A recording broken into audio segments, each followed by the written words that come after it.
Thank all of y'all for doing this. I really appreciate it. Your time is valuable. I'll let you know when we are. So you're gonna share it to like my page, so then I can share it from there. I can. Okay, because I don't know which one of you I'm supposed to be friends with. It's the one with the with my IGAA conference flyer on it. Oh, that one I'm friends with. Yeah, that's the one. But okay, we are live and we can now share. Yep, got it. I see it.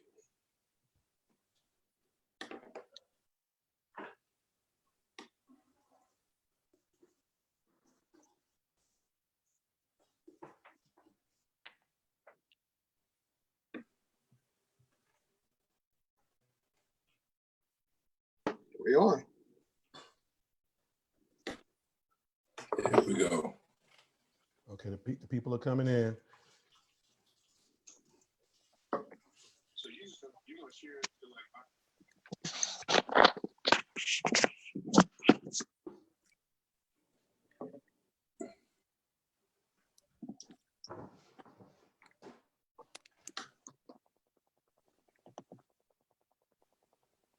Okay, greetings everyone. If you get this, please share it. Share it to as many people as possible. If you have a pastor that you'd like to see it, or a musician friend, please share this. It's going to be real and raw tonight. Kendall King is coming in. I forgot she's coming. It's going to be real and raw tonight as we set the tone for future conversations and as we continue conversations that have been going on up to this point. Concerning the COVID-19 crisis, concerning musicians and pastors. It's going to be a great, great night. Please share this with somebody. This is going to be better than the draft, I tell you, because whoever's read, it's going to be better than the draft. I promise you that. So go ahead and please share it. Let me see if I can get Kendall on here. Kendall, you there? Let's see if I can get her coming on in. Anyway, so yes, please share this. And if you have comments to make, questions to ask, you're more than welcome to ask it. We'll be monitoring as we go along in this conversation. I want to introduce my guest tonight. The title of this is called Let's Settle This. And my guest tonight, Pastor Rodney Teal from the Jerusalem Baptist Church in Washington, D.C. Sister Melody Lovely. Where's your church at again, Melody? I don't want to say the wrong thing. United Methodist Church, Alpharetta, Georgia. Alpharetta, Georgia. I remember when you moved out there, you was making the faith move. So glad to see things are going well. She's an awesome, awesome musician and singer and songwriter, and just a sweet spirit in this country. Pastor Michael Reed, many of you all know him by his wonderful arrangement of Even Me that everybody sings across the country. He's also the pastor of the Redeemed Christian Fellowship Church in Capitol Heights, Maryland, a singer-songwriter. The Pastor Calvin Bernard Rohn, he will forever be embedded in my heart as the man who gave me the start at the GMWA. And he's a great pastor, teacher, singer, songwriter, just a legend across this country, and a person who really has raised up a lot of young people. I mean, I ain't that young, but he still raised me up along with a whole lot of people, and we are who we are because of people like him. Sister Tamika Farabee, who is doing a great work in Philadelphia, Pennsylvania with musicians. She is a promoter. She's a musician, singer, minister of music. She is really just a wonderful spirit, and I'm glad that she's here. Minister Mike McCoy from the First Baptist Church of Glen Arden, by way of everything in DC. He is everything. He is a choir director. He has the best group in Washington, DC, the Voices United. And he really has been a mentor and a person who has sold into a lot of lives in Washington, DC. Minister, music, singer, songwriter. Then I have Pastor Jarvis Smith. We all call him Pastor Jarvis Smith. Please share this. Please share this as you go along. Jarvis is former minister of music, current musician. He's a caterer. He's my co-host for the DC Musicians and Singers Fellowship in Washington, DC. And so Jarvis, thank you all for coming on here. So let's settle this, y'all. Let's put it out there. There are a lot of things that have happened. This crisis has turned the church world upside down, and it's going to be a long time before we get it right side up. And we were all caught off guard, by the crisis that and because of that, things have happened that have been both positive and negative. Let me just tell you where I believe the Lord has placed on my heart in the last couple of weeks. The church and the world have been affected at the same time, but for different reasons. The world has been affected because, first of all, it's biblical and the arrogance of people. Mm. The church has been affected because the church is under a correction. And it's two different reasons why this is. It's two different. I believe God has two different missions. I believe God has sat back and he says, man will go through these processes because of sin, because it is man. This is what, because we do what we do, these are things that happen to us. But I do believe that we're under correction. Because we're under correction, we ought to be still and know that he is God and let him do his work. He's given us time to let him speak to us and to spend time with us. And I believe that's where we are. And I believe those that refuse that will suffer by the hand of their own refusal. This is the time to sit back.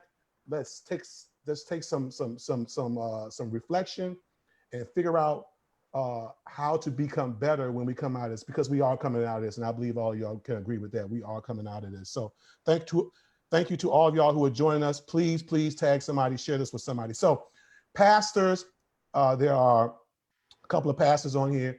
Can you just share with me, Pastor Ron or Pastor Teal, whoever wants to go first, Pastor Reed, what have you gone through as a pastor in this situation?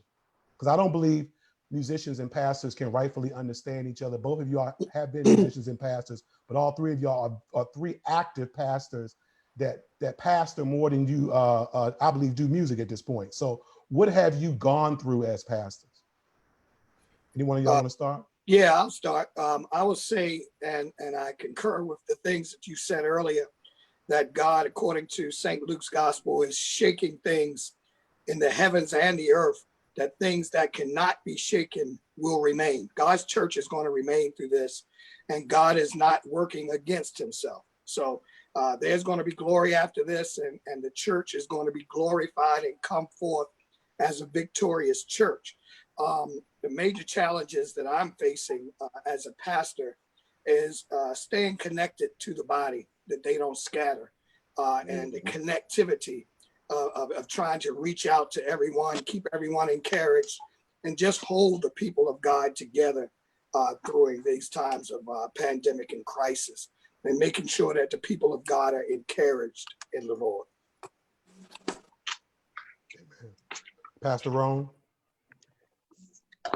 Restate your question one more time. I'm sorry. I said, what have you, since this crisis, first of all, how are you doing, and what have you gone through as a pastor as a result of this crisis? What are your challenges at this point?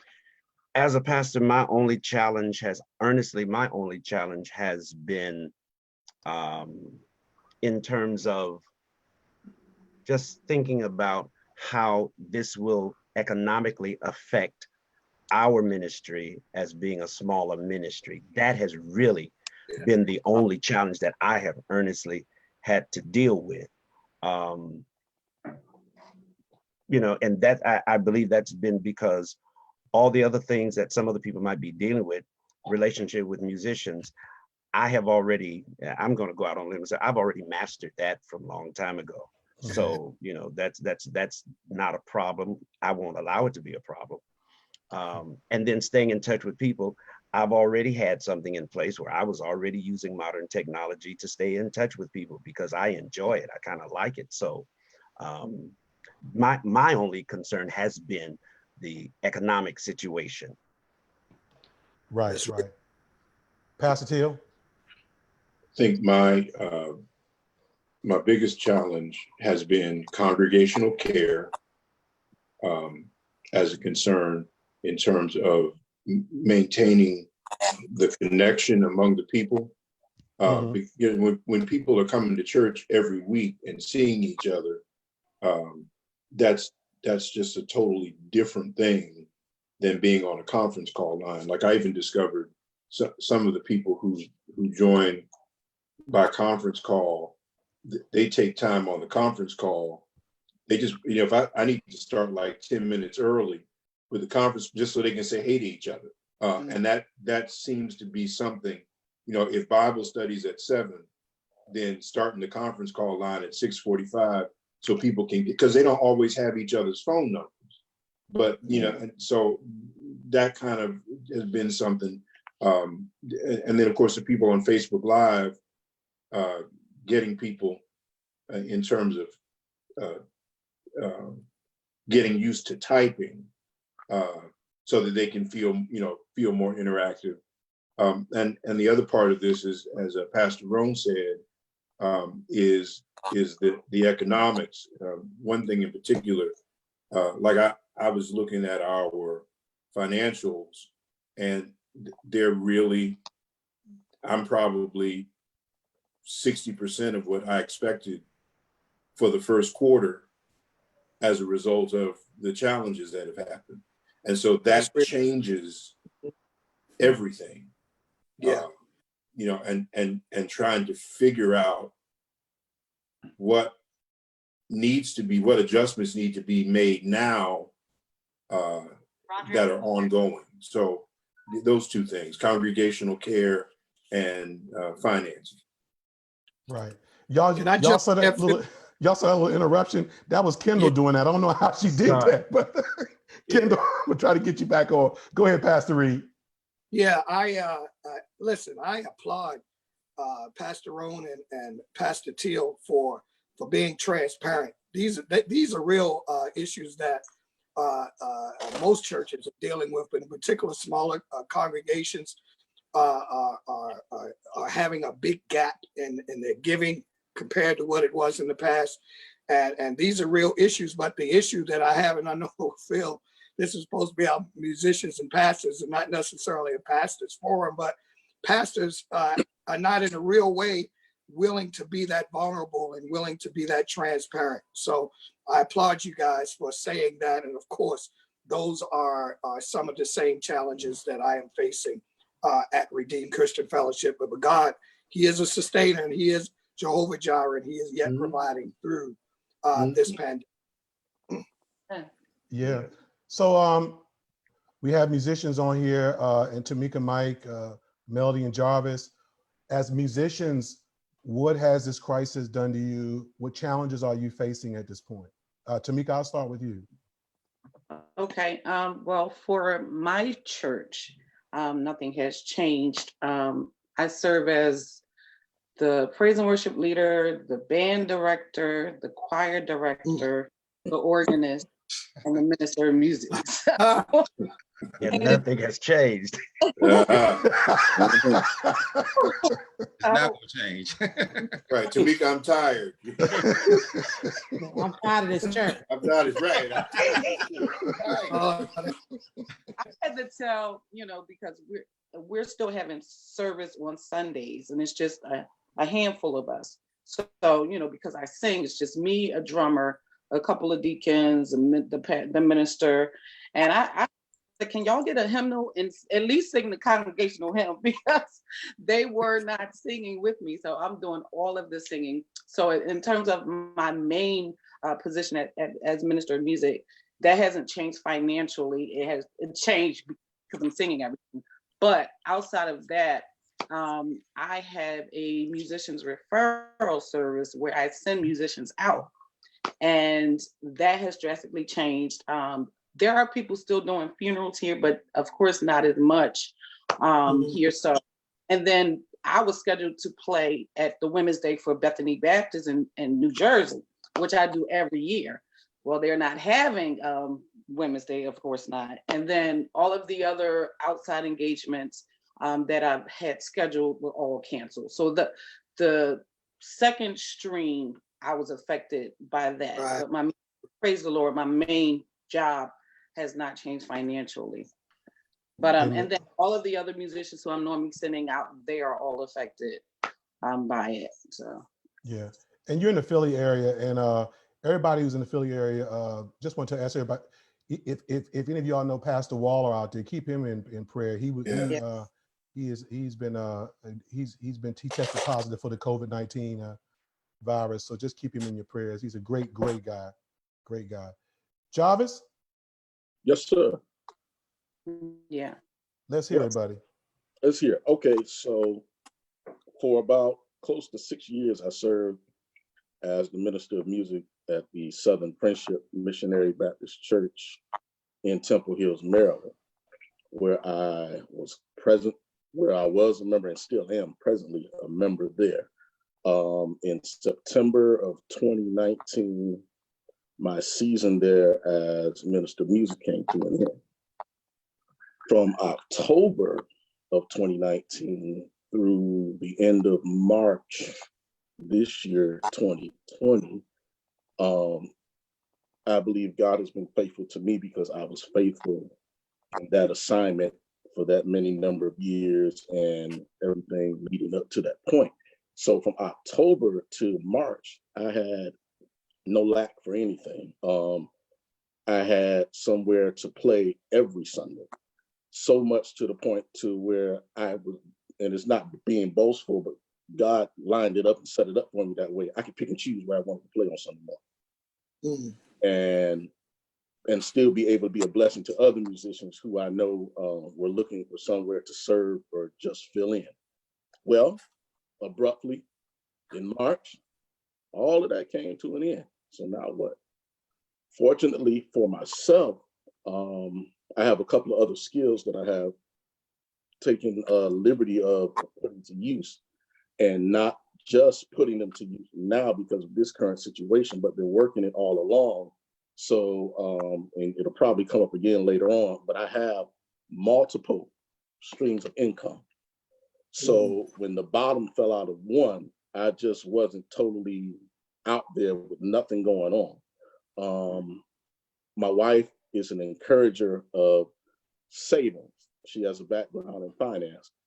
So where some may squander and still hold on to the habit of paycheck to paycheck, we were able to have something kind of stashed away to where things are all right. The goal currently is to work the gift, use what is in my hands to make amends.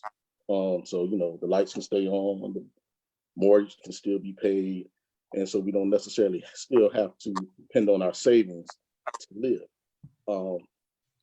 Coming up as a young musician, I know what it's like, paycheck to paycheck, robbing Peter to pay Paul. And sometimes robbing Peter and Paul still can't get paid because there's just not enough to go around. So there are a lot of things that we need to consider and take into place in regards to the musicians, especially for those where this is their mainstay. They have nothing else. They have nothing else to fall back on. And here we go. Let's turn the corner just a bit. The bitterness from some of the musicians comes in to where they feel like their income has been snatched from them cold turkey.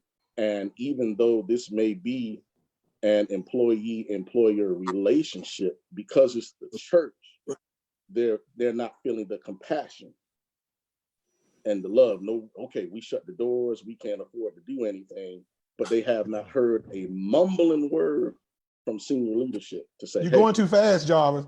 We're Yeah. gonna get in there. We're gonna get in there. I know. But hold it.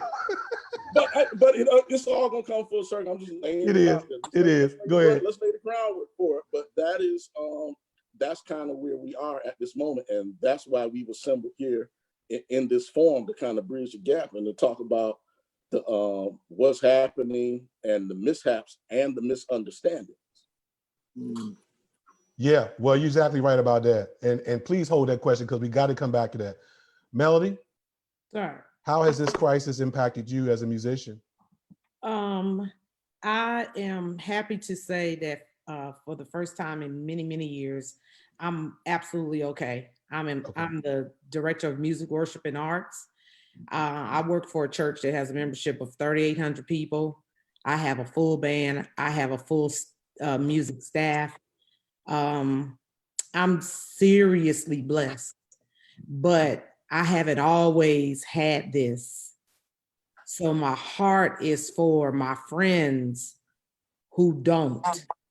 And Right. I'm really trying to be very careful and try to help. Like even my situation is that my band so long as they participate, in whatever we create for Sunday morning, because we went from being able to go into our sanctuary and record to now where no one can go in the sanctuary. So we have to do everything.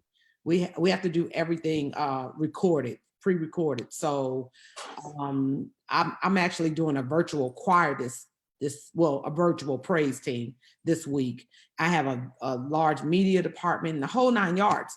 So, but again, that hasn't always been my testimony. And several of you on this line know that has not always been my testimony. So my heart is for those who don't have it. To answer the question more specifically, in my role, I pastor my department.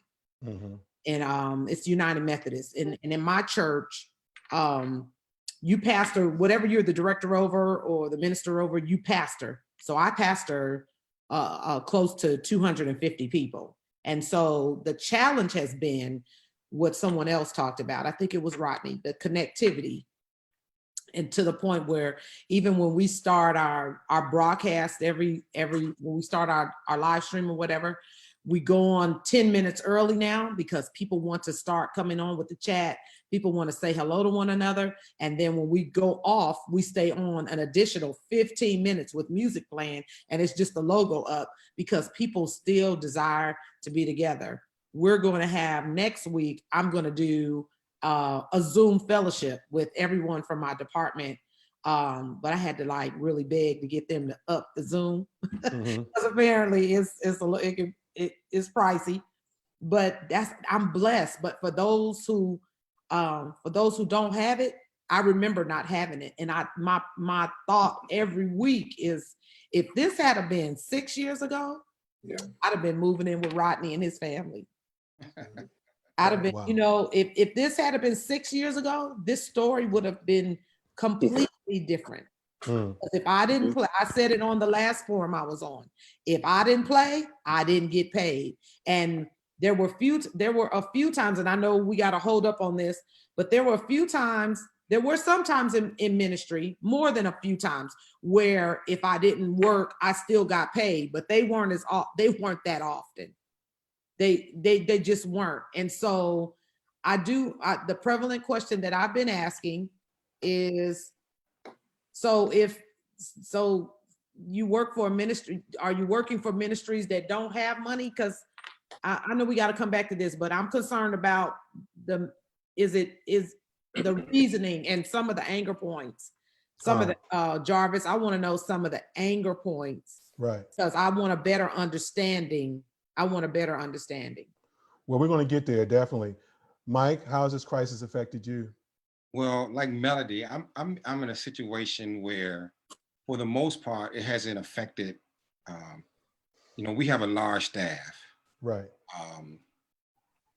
And for the most part, it hasn't affected our financial status. The only part that's really have been affected is pretty much what Melody said: the connectivity, to try to connect ministries together.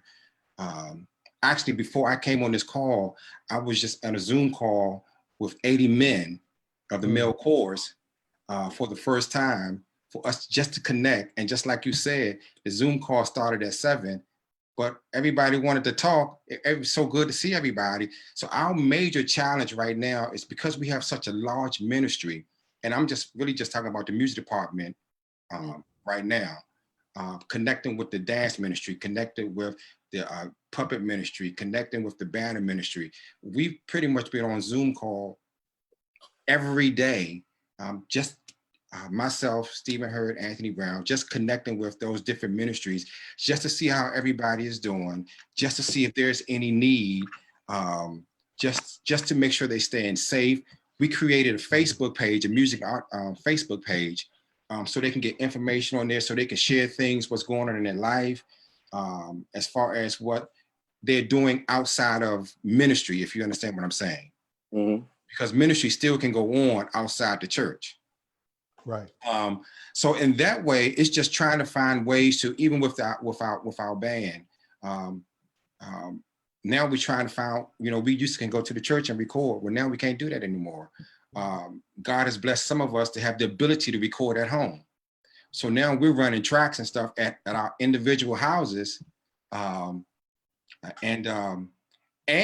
something that Melody said too, we're I think it's Melody or Jarvis. We're also helping other musicians who are not getting paid. So we have sourced some of that job to them, if I can say job to them, so we can help them get paid as we running our tracks. Some other drummers we're using to run tracks, some other keyboards player we're using to help run tracks, and then we service that out to get it, done. So that's our biggest challenge, is trying to create for Bible study and Sunday morning. What's that going to look like? Just trying to create that. Right. With our praise team, we're doing we've been doing a virtual choir, well, a praise team almost every week.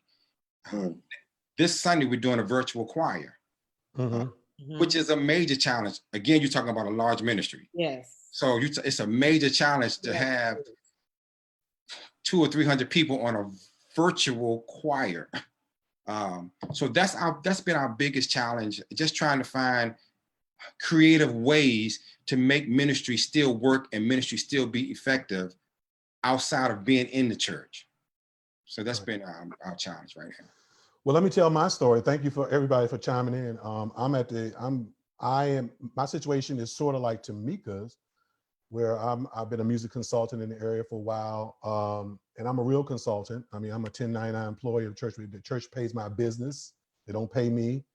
I do human resources for churches. I pay the musicians. Some members have no idea who gets paid what in the churches that I serve at. They just know they just know that they see a line item in the budget that says SOV. Amen. And so it has hugely affected me in one church. In another church, it has not.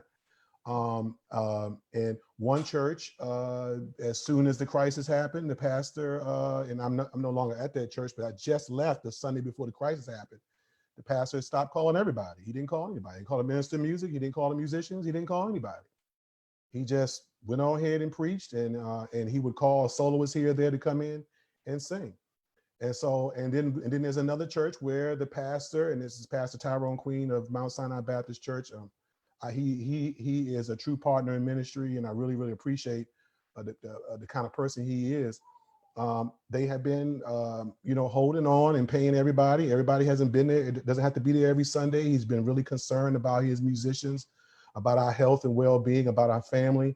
I really appreciate that about him, because I know everybody does not have that testimony. But I keep my musicians on their toes and tell them, I don't know how long this is going to last. I don't know what's going to happen. I don't know how this crisis is going to affect us. So I keep everybody that works for me, that works under me, that has ever worked under me, and I keep them informed and let them know about SBA loans, about all that process is going on. And big shout out to some people, especially in the DMV area, who have been helping musicians and not been broadcasting it. They've just been helping each other. And I think that's what we got to do during this time. Of course, I'm the head of the DMV Musicians and Singers Fellowship. I've put out twice. If musicians need help, please contact me. A lot of them haven't contacted me. I don't know why. We do have a few funds to be able to help people, but that's what we got to do in this crisis, because we don't know how long it's going to last. And that leads me to this next point. It's a blessing to have both smaller size congregations and larger size congregations represented in this forum. For my smaller size congregations, there has been a lot of talk, and this is where we're going to dive into it. This has been a lot of talk just based on Rodney Teal's post. If you didn't see his post, I'll be glad to read it. There was a lot of talk. He posted something basically about musicians bashing churches over being fired. And that really raised an eyebrow. And of course, Rodney's a great friend of mine. He's a man of great integrity. So I know if he saw it, it's true. Did we lose him? He just popped out. But at any rate, we can start from there. He talked about musicians being fired from church, and that raised a lot of eyebrows. And normally I wouldn't readily comment on something like that until I read everything. But I saw so many pastors chiming in on his feed. He basically was saying, this is a business. This is how things are run. you know, if we give, you know, this is life, blah, blah, blah. And I saw so many pastors chiming in, telling him, well said. They were chiming him on, you know, hoorah, rah, rah, rah. You saying it, Rodney. Let the musicians know what's going on. And that bothered me because I still think this competitive spirit has to be gone. It needs to be gone. This is what God, this is part of what I believe needs to be loosed as we move forward. This whole competition, this whole us against them mentality. And then there is the question of whether, pastor, do you see me as a partner in ministry or as an employee? Regardless whether I'm 1099 or regardless whether I'm W-2, how do you see me? How do pastors see musicians? And so I like to ask the pastors that are on this forum, and when Rodney comes back, I definitely want to make sure that I explain his post correctly, because I want to make sure that we got the right thing. But I can ask this question. Starting with you, Pastor Rome, because I know who you are. I know how you relate to people. How do you see musicians as it pertains to the ministry in the church, the music ministry? I see musicians in the ministry of the church as a present necessary element in our culture. Talking as one who used to be a church musician and still do music, not a church musician, but it's a very necessary element. And I think that what is necessary, two major things that's necessary at this point is, one, as believers, we've got to begin with establishing relationship ethics, because a lot of this is merely disrespecting another human being and disrespecting one who is a brother or sister in Christ. We need to get delivered from titles, and we need to embrace responsibility and respect people. So relationship is a major key. And then the other key is, even though all of our congregations are going to be different because we're all different, we all have different DNA. Each congregation has a unique DNA, and their governance is unique. It's going to be different from denomination to denomination. Stop playing, don't deny that. That's just reality. It's going to be different from one size to another size. So I think that what has to happen is there needs to be a sharing of basic principles of protocol in handling business properly, because that's really all it is handling business, is being diligent in handling business. Got you. Mike, I pose the same question to you. Yeah. The relationship between word and, I'm going to say, worship is vital. And it has to be almost like a marriage where you're not competing with one another, but you're completing each other. So that relationship has to be strong. It's built on communication. It's built on trust, mutual respect. And that has been lacking in a lot of church situations, because from my past experience has been that, you know, pastors are leery of giving up some of that spotlight and that limelight, if you will, to especially a talented, a gifted musician that might get more attention that he or she might be getting. But in order to have an effective music and worship ministry that enhances or complements the gospel message and the word, there has to be a mutual respect there. And those two have to work together. They are vital to any effective music ministry. And you can tell the difference when that competition, when the music does not complement the pastor's direction for worship for that church. You can tell if you're spiritual and if you're connected. When you go into any given service, that you can tell that this is not a good marriage. It doesn't match, and it doesn't go work well together with the direction that the pastor should be able to set for the worship tone of that ministry. So they cannot work separate, but they have to work in concert with one another. And that has to be developed through relationship. And then if you have a pastor, musician, or a staff, if you want to call them an employee or what have you, then there should also always be an integral relationship where if things are shifting in ministry, especially like we're talking about now, that there should be enough respect, enough honor and respect for the musician to at least have a congregation as a spiritual father or mother of that musician. And prayerfully, it's not a strict, this is my gig, or you're my employee, you're a hireling type position, that pastor wants to pastor everyone that falls under leadership in his or her ministry. So Pastor Teal, my question was, how do you view the musician or the music ministry? And we were basing it off your post right when you popped out, but I wanted you to explain your post because I want to make sure I don't put words in your mouth, or I may, I don't want to make sure I understand it correctly. I try to explain, but I want you to explain your post on the other day. So where I began the post was that I had seen a number of posts about bashing pastors and churches because musicians were not being paid. And so one of the challenges and one of them I knew something about, but one of the challenges that I saw was that people weren't considering I approached it from this perspective. I'm an adjunct professor. I teach at Lancaster Bible College. I teach business law. They called me and told me, "You're not teaching because we're not having your course." I didn't get on the phone or get on the internet and bash the president of the Lancaster Bible College because they didn't have my course.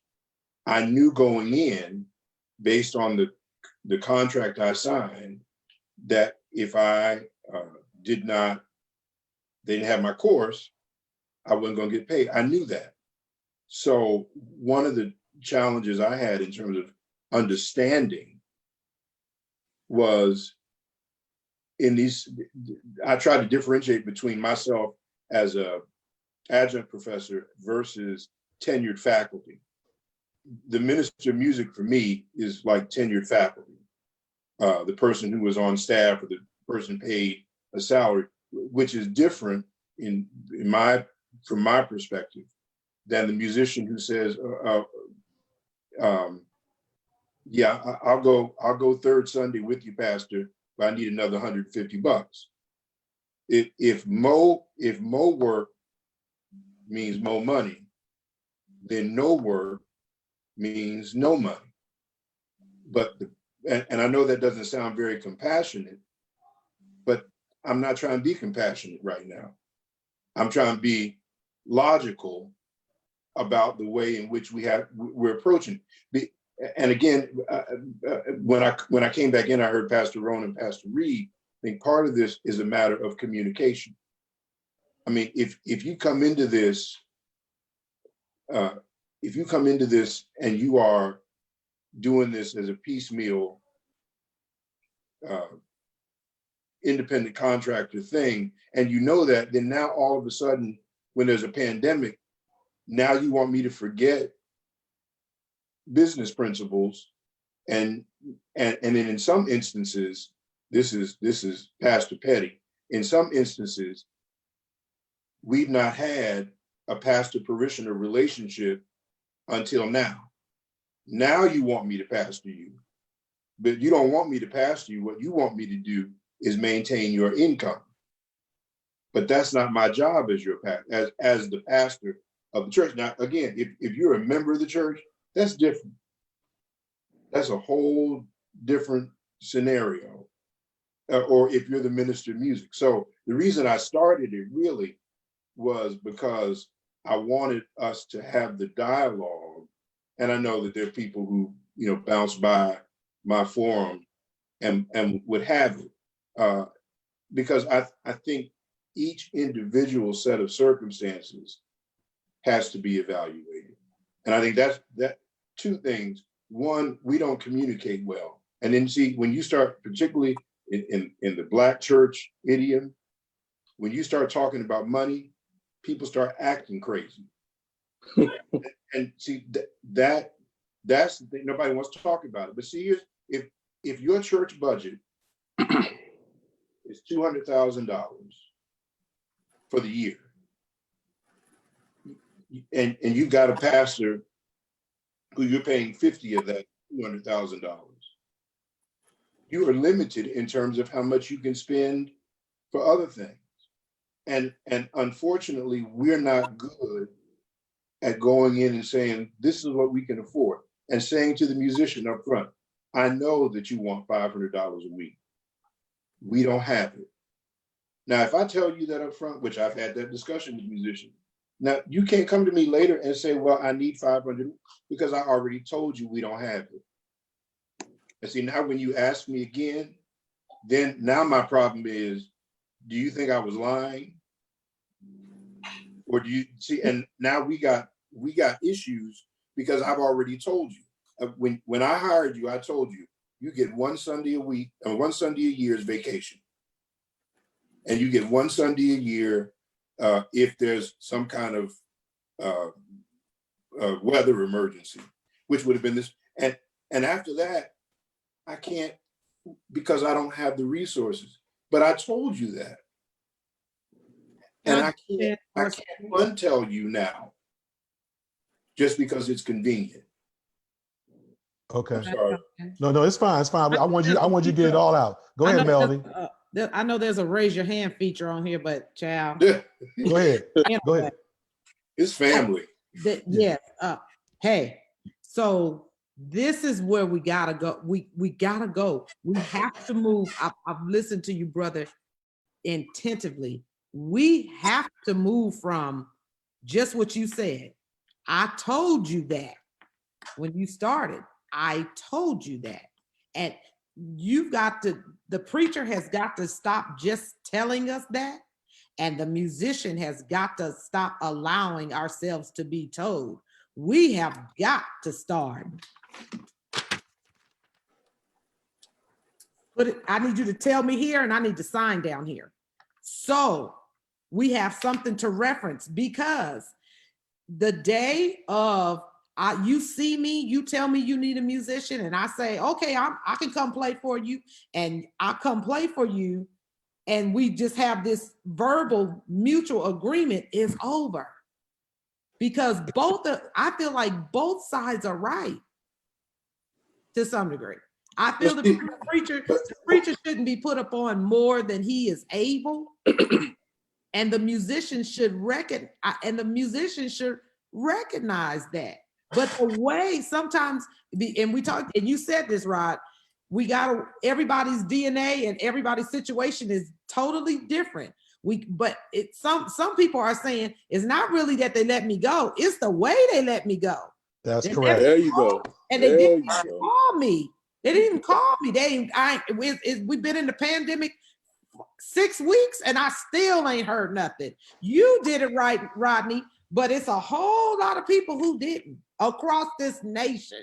Right, but and what I'm saying is, when this pandemic erupted, my conversation that on the third Sunday in March was the last Sunday we were able to meet substantively for us here in DC.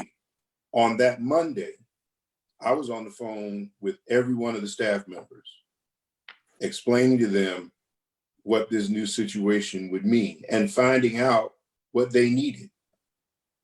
And because I understand that we are, that everything has changed, but what has not changed is what we agreed to. And I hear you say, talking, when I say I told you, I'm telling you I told you, and here's the piece of paper that shows that I told you. Yeah. Because I mean, but again, part of this too is we all come to this with who we are. So the lawyer of me comes to this. And on one hand, I'm telling you that a contract doesn't have to be written to be a contract. You can have a contract without it being written. But I also understand that you write it, not really for, you write it in case you have to litigate it. That's why you write it. So if I'm writing it down, that's why, but all of that. Well, you got to educate us, because we as a people, you got to educate us, Rodney. And those of us among us who are lawyers need to educate us, because I spent many years feeling like just what we said, I didn't know that that was just a contract. So a whole lot of things with me and a preacher would have went differently had I known. Come through now. A lot of this, Because the preacher told me, you ain't got no paper. The preacher told me, you ain't got no paper. Well, you said you was gonna do this. You know what I'm saying? So, but that's a problem of preachers not being integral. And now, and I don't want to, but again, I don't want to make this like the preachers are the only ones that don't have integrity. Everybody. Because it's a whole problem with people not keeping their word. I need to get Pastor Ronan. All this pandemic is doing is bringing out what has always been happening. That's true. That's why I challenge us. What are we going to do about this? We've been talking about this for years. Yeah. We're always doing this. So we got to be at a point now. What do we do? What do we put in solutions? Place? For me, keeping in mind that as human beings, we're going to always have to deal with crisis management. We have contracts. We have contracts on our jobs. Negroes act crazy. Even if you do have it, but they don't do it on their jobs like they do it. Yes, they do. Excuse me. Yes, they do. Black folk act crazy everywhere. Look, you have to look at the broad spectrum. All Black folk ain't educated and elite. You got a lot of folk who are uneducated and they ghetto. Let's just be real. The challenge in the kingdom is being able to address issues with Christ-likeness, common ethics. That's really the key, because we're going to always, everybody's hurt. Everybody got a problem. Everybody don't like, listen, you're not going to always agree with your pastor. You're not going to always agree with your minister of music. The question is, how do we effectively manage the crisis so that Christ is still the testimony? Amen. Okay, so let me ask this question then. Go ahead, Mike. I think it also goes back to relationship. Absolutely. If you don't establish relationship, that's a major problem. I've been in this music thing for a very long time. We have to find a way to bridge the gap. There are so many young musicians that tell me, I'm not going to go through what you went through. I'm just not going to do it. Yeah. And here again, I agree with Pastor Till. All of it is not the pastor's fault. Right. Some of it is the musician's fault. Yes. Because if you're supposed to be at church on time, you're not on time. You late. Right. That's the musician's fault. That's not the pastor's fault. That's your fault for being late. But we have to find a way. I do think we have to have honest communications with our pastors and our ministers of music and or our musicians, because there is a problem, because most of these young musicians look at it as a gig. Right. But some of them look at it that way because they've seen what we've been through. Right. Amen. Amen. And they also see what we have done. They have picked up our pathologies. I mean, the book of Judges, the next generation is always a downward spiral from the curve. It never gets better. It always gets worse. And everything that we have done, our children are now doing. Right. They may call it different, but we have to find a way doing it. We have to find a way, Pastor, to bridge this gap, because like Pastor Ron said, this has been going on for a long time. I mean, a very long time.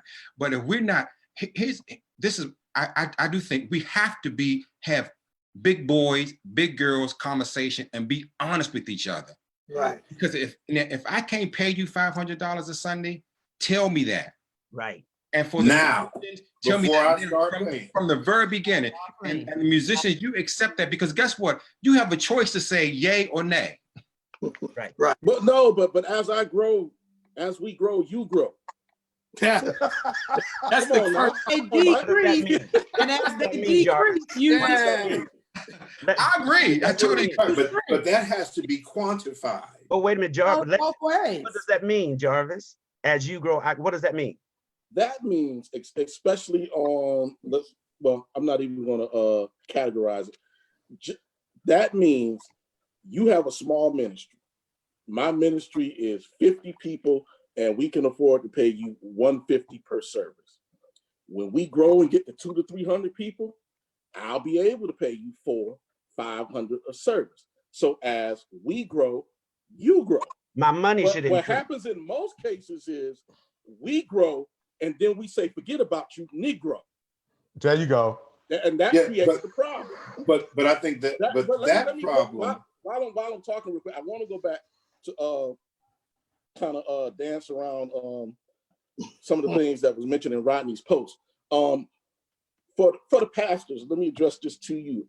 How do we define the relationship between the pastor and musician, where the musician is quote unquote a hireling? Wow. And let's say the musician has been with you 9 to 12 months.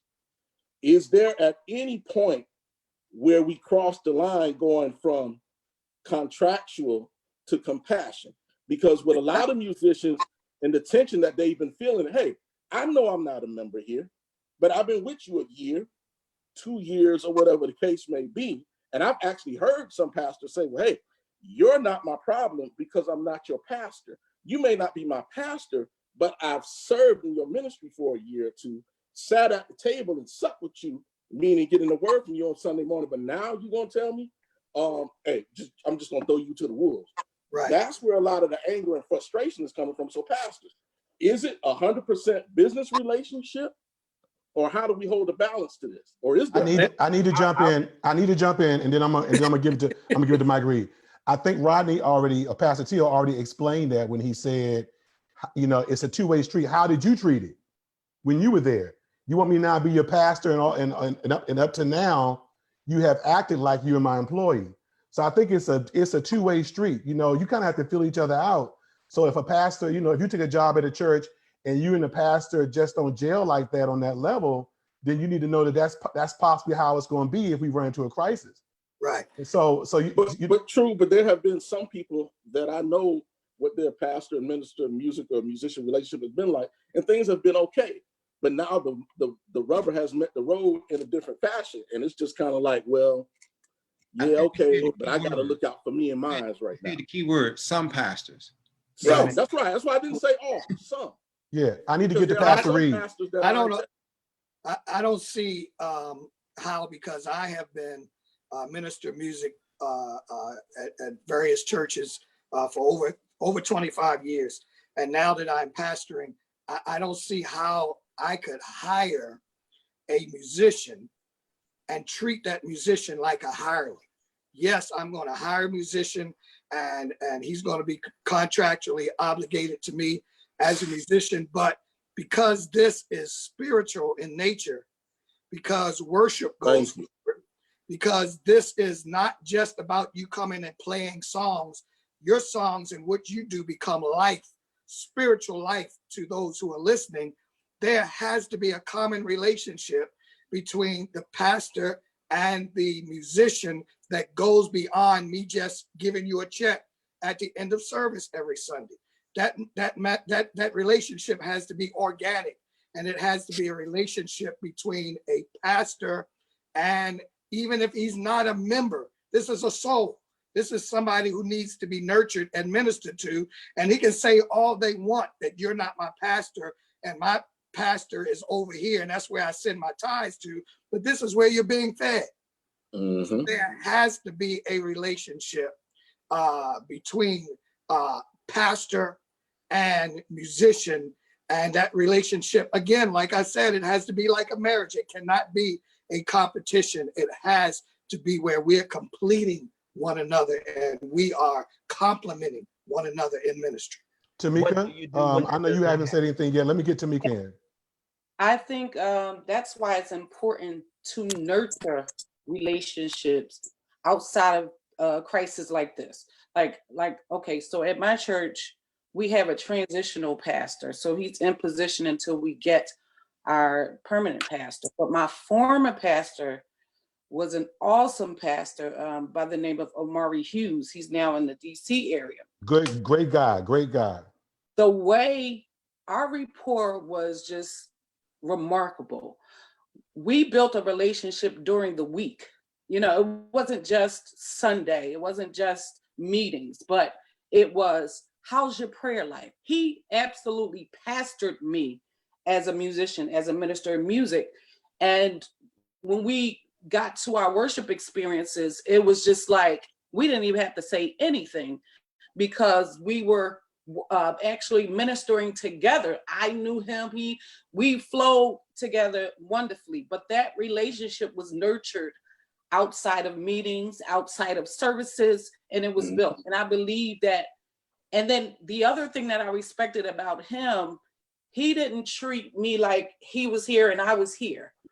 We flowed together in ministry. And he would, right before he would get up to preach, he would look to me like, you know, as if he were asking me, is God finished moving right now? Yes. And then he felt led to go forth versus shut it off, shut it down. I'm ready to go. You know, and so I really appreciated that level of respect that he had for the minister of music. And I believe that is also what we have to think about. It's not, I'm the star and you all work for me. Amen. Yeah. I'm sorry. Real quick, the dichotomy changed for me when I became a pastor. When I was minister of music, people had known me and had been in music ministries under me, considered me a very hard taskmaster. But something happened to me as a shepherd leader when I became pastor that I never knew was in me prior to this. So being that compassionate leader, like Sister Tamika is saying, being that one who reaches out and one who embraces those who are working and partnering with me in ministry is something that I never knew was in me, but now God is developing that in me. And I see another side coming out of me now that would not allow me to have someone around me who I just considered somebody who was a hireling or somebody I just gave a paycheck for, because you're too important. You're too important to my ministry. You're too important to God's work and to kingdom agenda for you to just come and get a paycheck from us. But I think that was my challenge, because when I was a musician, I never played for a church that I didn't join.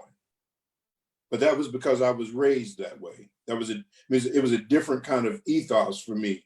Is you grew where you were planted, and so if this is where you were, this is where you served. And so then, as a musician, my pastor was always my pastor. And when I went off to college, I mean, I played at the church and that I joined.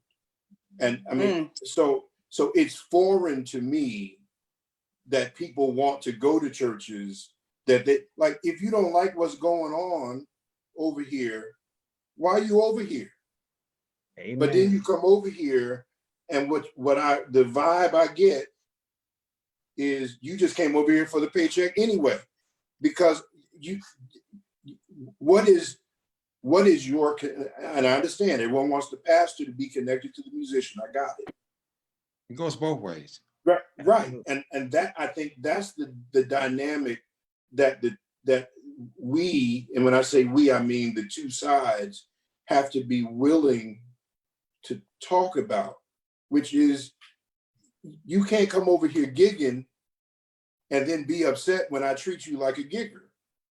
It all depends on how you go in, Pastor. That's right, sir. Hold on, everybody. I need to move the conversation, but Melody, I need to get your point in, and then I'm gonna move the conversation. I want to know, Jarvis, you there? I'm right here. I want to know the peak. This is the PK coming out in me now. Okay, I want to know: does the musician, and you may say, well, that's easy for you to say now, Mel, but I want to know: are the musicians that are having like the major struggle? Do they realize, like the rest of the world, we are in the midst of a pandemic? the church, just like everything else, has been shut down. Everything's been shut down. And I do get the care of the musician has to step up. And I think I'm probably bipartisan I know I'm bipartisan, because I will continue to say there are things that the pastors are going to have to do, and there are things that the musicians are going to have to do. We got to be about really syncing the hearts and the minds of the preacher and the musician. We got to do it. But we're in the midst of a pandemic. And let me also go. I'm coming. Is that most of our churches, the music is the bulk of the budget. So if you're in a pandemic and you don't know when you're coming back to church, you don't really know from moment to moment what the offering is going to be. Probably that first place where you put the bulk of your money is going to be the place where you got to shut it down. But there's a way. There's a way that you shut it down. Yeah. There's so to kind of unpack that, I think first off, most musicians observe from afar, and the gigging mentality is what they pick up on, because they hear the sidebar conversations. You know, when we up on the organ and we in front of the people, we hallelujah, thank you, Jesus. But after the musical, after the revival, and we go to Denny's or IHOP or wherever the case may be, then the real candid conversation starts. And to correct that, or to should have never had it happen, those of us who are older and have been in the way for a while, one, should be cognizant of the conversations that we carry around younger musicians. And then secondly, we need to take on the responsibility of mentoring these young people. I talk to a lot of them about how to write these contracts and negotiate them, what it really takes to be a minister of music, what it takes to be an MD. Shoot, you don't need a title. I mean, just being faithful and having good character can take you a long way. So when they come in with, hey, well, I'm not really worried about them. It's either me or them. I know what I bring to the service.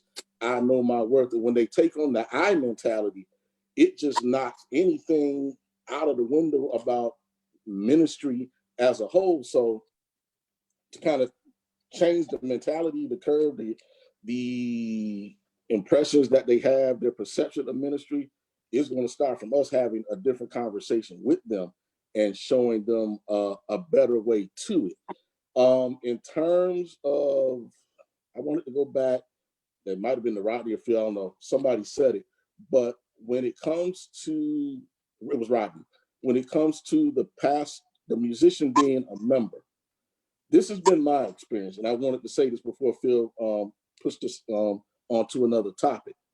I played at a church for about close to 10 years. I was never a member there, but the people of the church never knew I was not a member, because I was invested into the ministry. But that's just me as a person. That is who I am. It's been my practice to never join a ministry where I'm on payroll at, because I've ran into the issue one too many times to, if I'm a member of the church and I'm on payroll there, some, not all, some pastors have a serious issue with dichotomy and cannot separate my membership from my contractual obligations. Now that's two-sided, because I understand going above and beyond and helping the ministry and sometimes just sowing. I get it. But when you're a member of a ministry and you start stepping out above and beyond what your contractual duties are, because you want to do member things, you want to serve on other auxiliaries, get involved in other stuff, and then comes the conflict, because above and beyond from you already, quote unquote, being in the spotlight because you're the minister of music, now you're over here doing this, and now you're over there doing a little bit of that. And it becomes an issue for some, because you're kind of doing too much. You're shining too much. You're stealing my thunder. That's Well, true. I think I said a mouthful. yeah, you said a mouthful, but I really, because we can stay on this all day, but I think it goes back to my original question. How does a musician see a pastor? How does a pastor see the music ministry?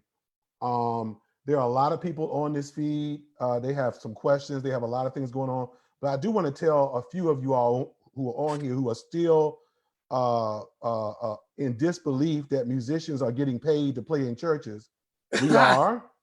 and not only are we getting paid to play in churches, we deserve to be paid to play in church if the church can financially do so. It's a relationship, it's a partnership. But if you go to your day job every day, there is to provide sustenance for your family, then we can, then if church is our day, if church is our job, then that ought to be happening for us too. You know, how are we viewing each other, especially now that this pandemic has happened? The church is in the midst of this pandemic. How have we treated each other in this pandemic? I know my pastor has called me several times to ask me how I'm doing. I ask him how he's doing.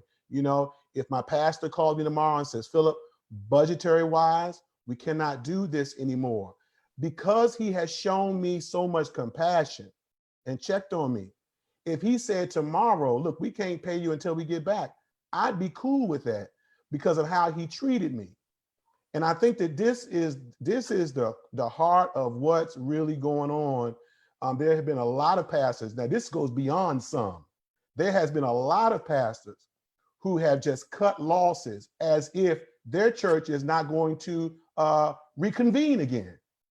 And my question to you is, pastor or pastors, what are you going to do when you come back? Do you not know that there will be a lot of musicians out of work when this is over? But do you also know that there'll be a lot of churches looking for musicians when this is over? Right. It's a two-way street. Right. So as you treat the musician, you can't call him and ask him to come back if you treated him dirty. Now, musician, if you've been acting a certain way before you were let go, don't think that the same thing won't be reciprocated back to you. Right. It's how we treat each other that really has bothered me during this thing. It's been a total breakdown, but it's really just what Pastor Rowan said. It's been going on all along. This pandemic has just brought it out. Right. It's brought out the ugliness in our church situation, especially the African American church, and how we treat each other. I want to know, Pastor Till, Pastor Rowan, Pastor Reed, do you believe that churches are cutting musicians regardless of whether they have the budget or not? Do you believe that that's not a word, irregardless? Do you believe that churches are cutting musicians regardless of whether they have the budget or not? Do you believe that they're just trying to trim the fat? Now, I raise that question because I know of a church, a big church, that has an average attendance of about 800 to 1,000 members every Sunday, who cut their musicians before they even got to the first Sunday after the pandemic. So they didn't even last one Sunday. And so my question is, do you believe that churches are making that move, they're trimming the fat before they even get to the point of realistically having to cut musicians? Anyone want to answer that? Phillip, your illustration answered the question. Yeah. Okay. Some do. Yeah. And but I think that there are always some people who take advantage of every opportunity to do wrong. I mean, and you're gonna have those people are always going to do those kinds of things. They're all, and I guess one of the things you said earlier, Phillip, was you said there were a lot of pastors who did, and I think that's part of the challenge in terms of the vantage on this is when we say a lot. I understand. But it is our natural tendency from our corners to see the world through our lens. Right. And I think the challenge is that while we talk about the problem cases, like Pastor Rowan shared on my page, his minister music came to him, so look, whatever you need. My minister, the guy, well, I don't really have a minister music, the guy, the musician here at the church who does the work, he came to me and said, Pastor, what do you need? I'll come over, and because we have relation. And let me say, he's not a member. Now he's a former pastor who came to play for me because he heard from another former pastor that being here is a good place to be a former pastor, because I pastor the people who attend. Now, I can't pastor the whole world, and I don't have any illusions about that. In fact, people who are members here, I don't pastor, because I can only pastor the people who let me pastor them. Right. And that is not dependent on whether or not they come forward and give God their heart and give me their hand. That pastoring is an organic relationship that is formed between a person who wants to be pastored and a person who wants to pastor them. Right. And it has nothing to do really with formal membership. But what I'm trying to say with this in terms of your question is, there are churches that will do wrong because they have leaders that are inclined to do wrong. Right. But for me to sit here and to say most pastors or many pastors, I think that's unfair, in the same way it would be for me to say what many or most musicians are doing. We are always coming together to talk about the outliers. Right. Every conversation we have is about because the people who are doing the right thing don't even draw any attention for this. Absolutely. It's the people who are doing outrageous. I mean, it's outrageous to not call a musician and not say any. That's outrageous, and it has nothing to do. Listen, the people at the university sent me an email and said, we're not going to have your class, so that I wouldn't be expected. I mean, some of this is just decency. Right. I understand, and I accept that. I accept what you're saying. I had been on several forums, and and just on social media, the amount of people led me to use that word. But I do understand many is many in this corner. There may not be many in this as far as the country is concerned. So I received that. So I was, yes, sir. yeah, I will say that also, and we need to be careful about this, because if we adopt this paradigm, it's going to be wrong.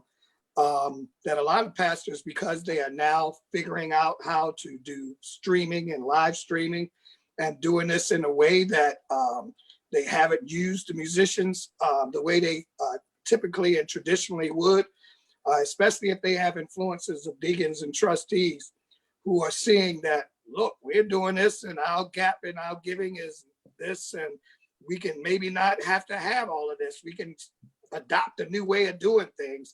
And I am certain, based on what I know about scripture and what I know about God and worship, that is not the way that God would want us to go, to eliminate this as being a part of worship and having musicians and worship leaders leading our congregation in song. So we need to be careful about that. I'm sure a lot of churches are doing exactly what you said, Phil. Hey, we can cut this budget. We don't need this. We can do something else. We'll divert some funds somewhere else, and then we don't have to deal with those folks. And then I'm being nice to say those folks, but yeah. Yeah, well, there are a lot of things going on, but they're isolated. They're isolated incidents. Like I mentioned before we got on this chat, the church I know, there's a church I know, maybe two, that are using different musicians for the live streaming now, because they want a more professional situation that is going on. And so, that's becoming a problem for that particular environment. I'm the lawyer Rodney then got me now. That particular environment, they're going through that particular situation. But that's no different. Like we were saying, that really isn't different than what we've been doing for years when we bring in the guest soloists for the annual day. Right. But we're not willing to talk about it in those terms. Because what you're really saying is we want to put on a quality production, which may not necessarily lead us to quality worship. Right. And I think that's really the issue, that we think that now we're in competition, because one of the things I've noticed with this whole thing is I get more people viewing our Facebook live stream than I got members at this church. Absolutely. I'm telling you. We all do. We all do, Rodney. We If all do. everybody at this church showed up all at the same time, it'd be 200 people. Right. We wouldn't have enough seats. Right. So ain't no way. Is no, and they have to bring the relatives that eat. So that's how you get to 200. So when I'm looking out there and seeing 500 by Monday, 800, and I know everybody ain't staying, which is why I go back through the Facebook stream and time it. So I tell you, the preaching is here, the Sunday school is here, because I know what people are trying to do.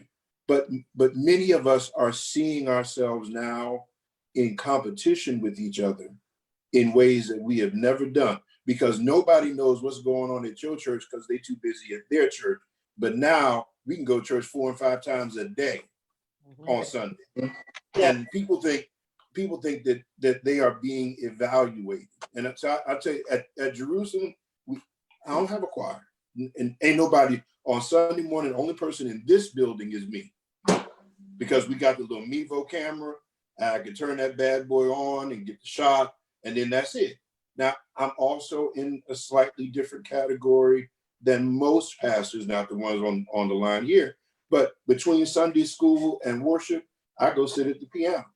Principally because I don't want to let the people who came to Sunday school turn off the live stream and go someplace else. So they'll keep the live stream on because pastor's going to play a couple hymns on the piano for about 15 minutes and then come right back and we go into service and we're on from 9 to about 11:15. But I don't care if you got 50 people in the choir singing at your church. I don't care. I don't care what you're doing. I don't care no more about what you're doing at your church now than I did 5 weeks ago. Because I can't pastor your church. I can only pastor this one. But some of us are so competitively minded that we want whatever we think is going to bring people. But the thing is, when you get finished, you're going to have 60% income. Now, and then you got to deal with all the people you ticked off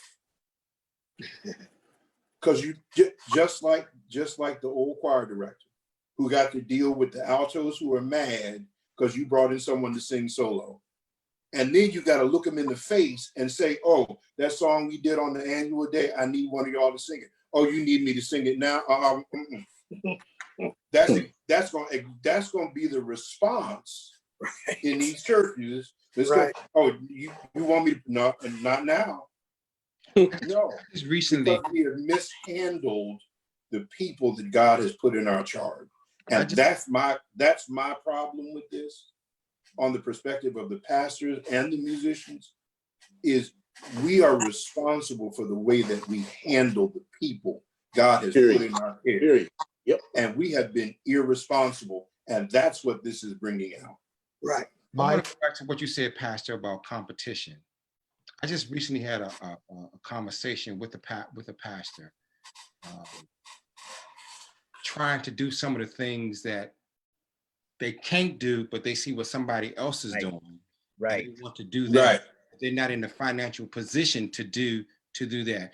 And one of the things that I shared with him, I said, you can still have a good product and it can still be on the level that you can do it on. Yes.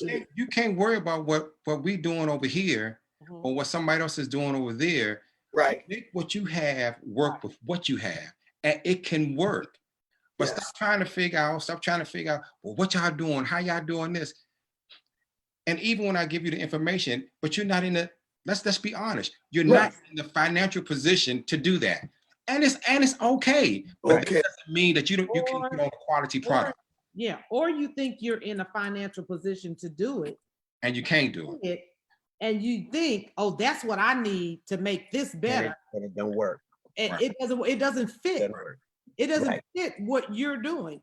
You look over there, I gotta get another musician that plays another way, because that's gonna draw the youth. How many times y'all heard? That's gonna draw the young people. No, and your senior choir is singing John P. Right. Not gonna, You see where the they at? car They singing walking down John the P. street. and support It don't work like And that. that's been going on. The competition has always existed. That's That's true. why when preachers get together, they say to one another, "Doc, how many you running?" Yep. That's a competitive. Right. Listen, It's so again, the deal That is true. is, what are we going to do to make a difference? Yeah, yeah. And what are y'all suggestions? Let's move forward. Let's, if we're, God is going to bring us through. He's always done it. We're coming out of this. We don't know when, but we know we're coming out. How do we move forward from this? I suggest that we begin by building relationship. We've got to become Yeah. better Yes. at communicating with one another, period. Yes. Building relationships and respecting each other, because first of all, they're created by God. Secondly, their gift is valuable. I don't care if they're an usher, they're valuable. I don't care if they're the janitor, they're valuable. And we got to stop this thing because somebody, I'm gonna tell you who did it. I forget, I think it was A.R. Bernard or somebody like that. They said the reason why you're not a musician, the reason why you don't get paid like the musician get, is because you can't do what the musician can do. But neither can the musician do what other people do. We got to break down that, because that's not kingdom attitude. Right. That's human, and that's wrong. The kingdom attitude is every part is important to the body, because there's somebody who might come to Christ because of the way the usher greeted them at the door. They didn't care. or not come to Christ for that reason. And Yep. or might not. But I'm Yes, trying sir. to be, but I'm trying Yes, to be sir. solution oriented. I'm not just really Yes, trying to sir. be conversation. I'm trying to be solution oriented. If we would simply work on developing relationship, respecting one another because they are God's children, start there. And then again, every organization has to establish crisis management. Every corporation deals with crisis management. You're not going to get rid of all the problems. We're human. Hello. Well, So the challenge becomes, how do we deal with that when it does arise? Calvin, the millennial musician, here I go. The millennial musician don't really want to be friends with us. They don't really. That's not true. That's that's not true. true, because That's I'm a not true. millennial. It's Not absolutely not all. true. I'm a millennial. I Ain't can no name millennial, Jarvis. several Leave millennials. me alone, Mike. I have established a You're a virtual millennial. Can I finish millennial that statement? Let me take that back. I want to. And there are a lot of them, and there are a lot of them that I mentor. They do. I take that back. So I'll take that one back. Okay. But I will say, you have to agree, their experience in music ministry is way different than ours. Yes. But that's because of us. Day-to-day experience in music ministry is way different than ours, and their relationships with pastors are way different than, and their biggest cry is they feel dispensable. They feel like if they don't do it, he'll get somebody, she or he will get somebody else today. If I don't do it, we've been around, so we know how to negotiate. But they do feel, if I don't, but see, that's a truth, period. I don't care how you say it or how you cut it. That's a truth. In any situation, when you feel you can't use that person or they can't meet up to your expectation, you will dispose of them. Let's stop playing. That is the way business happens. That's the way human life happens. Unless you individually make a decision, I'm going to work with you. I'm going to see you through this. But everybody is not there. So yes, that is true. Again, how do you deal with it? Tamika? Well, I think we have to make an effort to try to understand Amen. who it is that we're working with.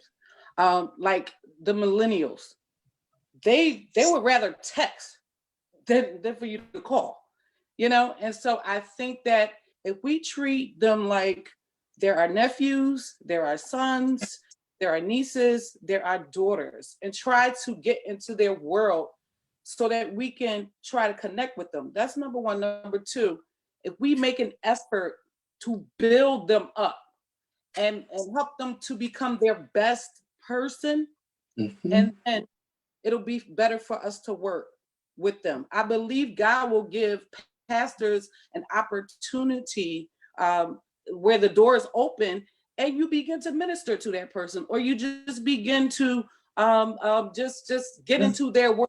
The Lord will lead and guide you as to how you can connect with, I think a lot of It's a connection issue. I'll I go out think a what you little. I say too gotta is mentoring and ministering. A lot of the young people don't know what options they have. A lot of times they're not directed. For example, you don't always want to be the church musician who can't read. You need to go and make investment in your ministry so that you can play for a different kind of ministry. You're if you can't read, you are limited. And someone's got to say that. That doesn't mean that people who don't read, people who read are better. It means you're limited. And if this is your calling, why do you insist on limiting yourself? Because Let me help. Let me they help. pay a lot of money. You don't have to read. Right. But again, they pay a lot of money this week. But what happens when it's a pandemic? They get disposed of. Right. But again, it's helping people develop other skills. Sometimes the important ministry is helping people develop life skills. It's not even always about this chord or learn. It's because I can score. That's a stream of income. Just because I can score, right? That's not available to people who can't. Now, I don't do it because I don't have time, and it takes too much out of me to do it. But I'm saying developing these other kinds of related things. And for many of us, I think Pastor Roan and Pastor Reed would even help me with this. We discovered the fullness of our calling as we walk through another aspect of calling. So for some of us, it's a matter of finding out what's in the people that you are pastoring. I need to know what's in you, because if I can figure out what's in you with you, we can work together to bring out of you what God has. But we're not interested in it. If all I want is someone to come play a gig, or if all they want is to come and play a gig. Ministry is different. And I think part of the conversation that we need to have moving forward, that Phillip said, is how to help people in terms of ministry development. And I think that's what's important with being able to pastors. I've had my last two musicians have been pastors who were hurt pastoring and wanted to come to a place where they could heal. And so that they came and played for me because it's a safe space. I don't want them to do anything they don't want to do. If they want to preach, I let them, they can preach. But I'm trying to find out what's in them to help them to be better so they can do kingdom work. I don't really care if they don't stay at Jerusalem forever. Well, Pastor, I think it goes back to what Pastor Roan said. We have to develop relationships, and I mean quality relationship with each other. And I do think it's incumbent upon us, as if you want to call us senior minstrels, with all this gray or bald, to embrace some of the millennials or some of the young musicians, and to try to help support them, because majority of them they really do look at it as a gig. Right. They don't want to be committed to the ministry. They just want to get paid and roll out. I think there's a bigger piece that we're missing here, because we've already talked about the relationship piece. We got that.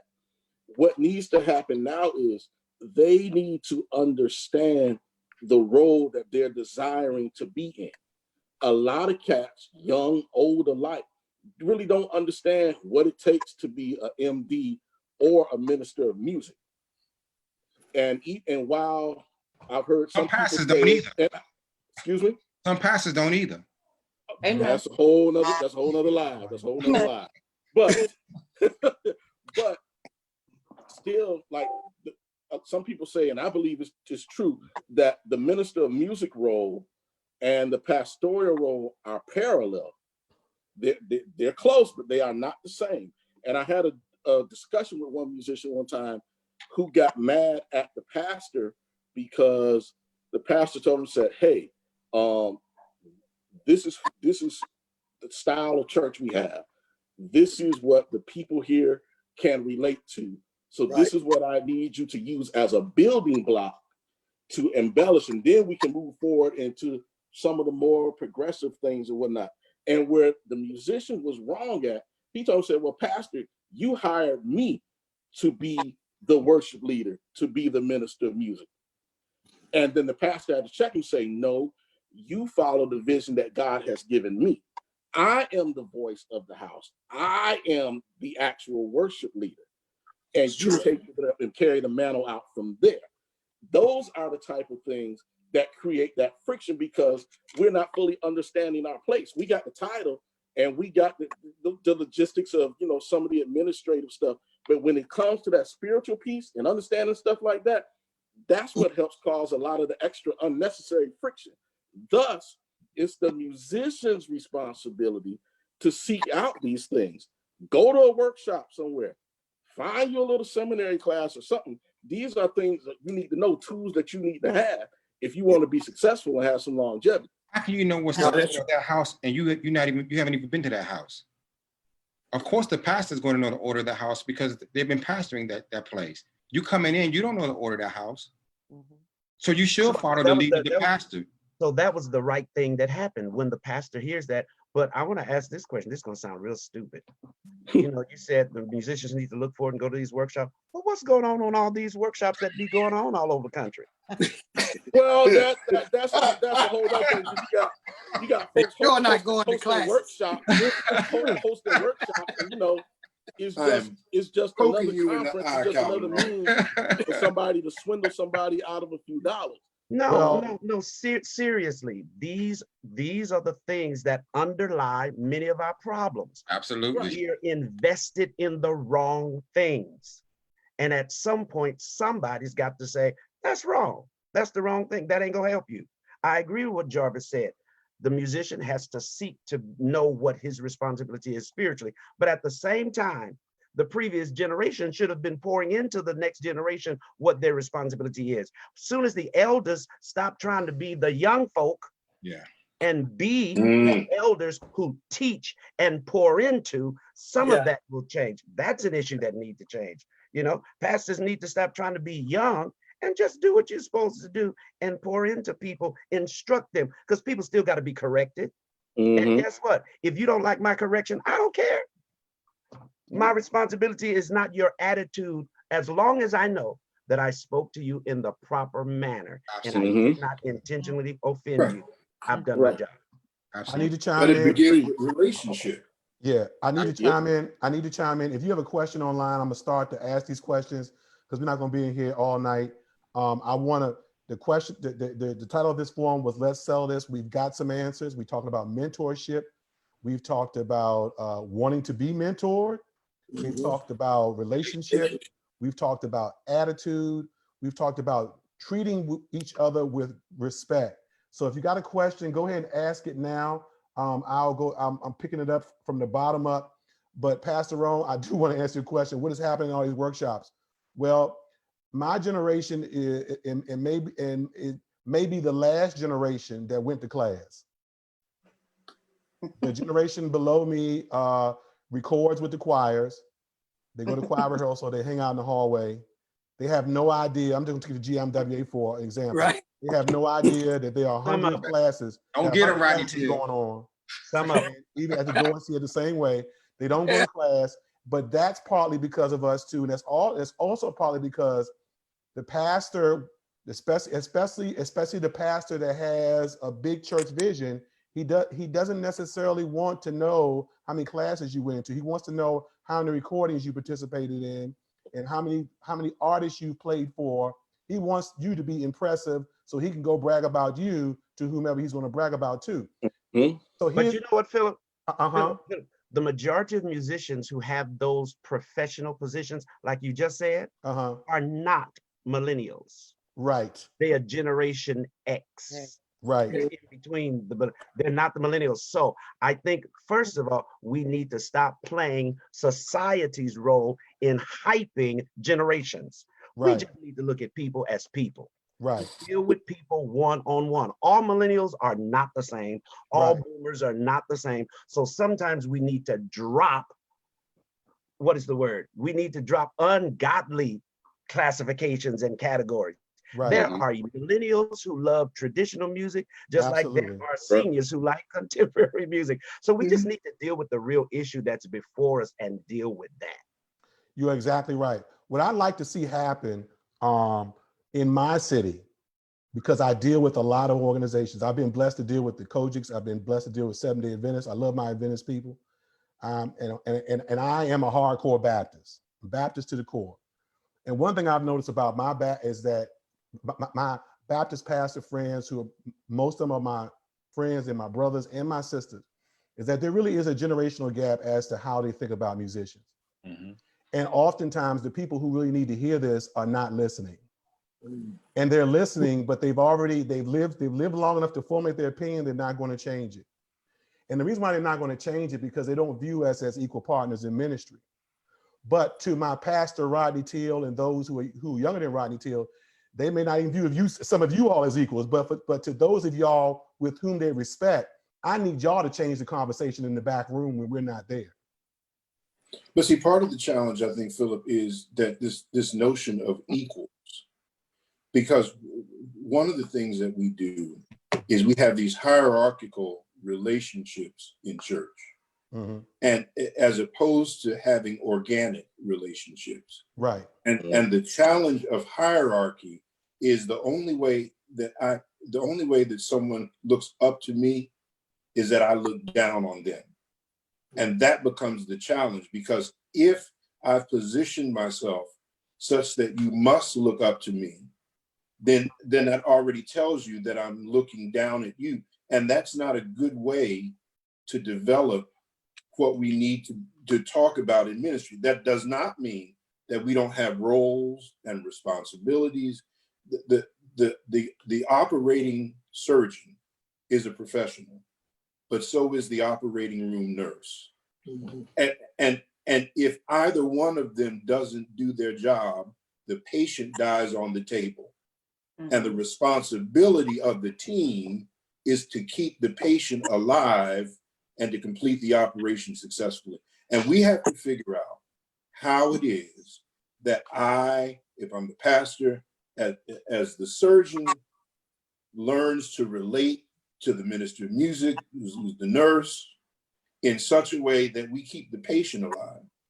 And we don't have to fight. Listen, you can be the top in your profession, and I can be the top in my profession. If the choir, let the choir sing, let the people shout, they're going to shout twice. They're going to shout when they sing, and they're going to shout when I preach, because I'm not intimidated by what you do. I'm going to do what I do. Right. If that's the responsive nature of the church, that they shout, if it's a shouting church, I don't care if they shout when the choir sings. How does that bother me? Right. Let them shout. All I got to do is come to listen. I've told my choir at this church, y'all can ride unicycles and blow bubbles for the sermonic selection for all I care. Because when it's time to preach, I'm going to the pulpit with the word God gave me and watch what happens. Because it's not my word anyway.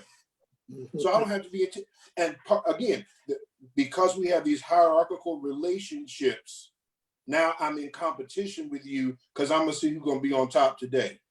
I guess who's going to be looking up to whom today. It can't be like that. It's got to be that our goal is to promote the worship of God. And whatever gets the ball across the goal line, we all do it together. But we won't do that because my ego is too much in the way. Well, And I got to prove to you, if I have to tell the church at a church meeting I'm the pastor, that's my last word. You're not the pastor. You're not the pastor. May I ask Tamika a question? Go ahead. May I ask Tamika, have you formulated into written form an outline, a syllabus or whatever, your reference ministry that you talked about? Not like I should. You're talking about the referral business? Referral, yes, that's right there. Yeah. I'm working on an app right now, but it's crazy. They call me the plug. So I'm friends with musicians that are on tour. I'm in Philly. So when they come home, it's like, sis, what you got? And I'm sending them out. So, and it's always, and I'm connected, of course, with about 7 funeral homes. So, but yeah, I'm working on an app. I haven't outlined everything, which is something that I definitely need to be doing right now. I asked that question, Philip, because I see that as a key potential vehicle to begin to educate musicians as well as congregations.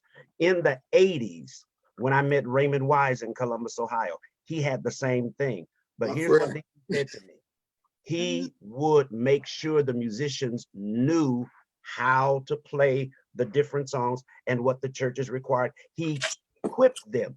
So I would say to Tamika, let's get that, because see, that's what our white brothers and sisters are always doing, coming up with an answer to their problems. And then they don't wait for you to come to them.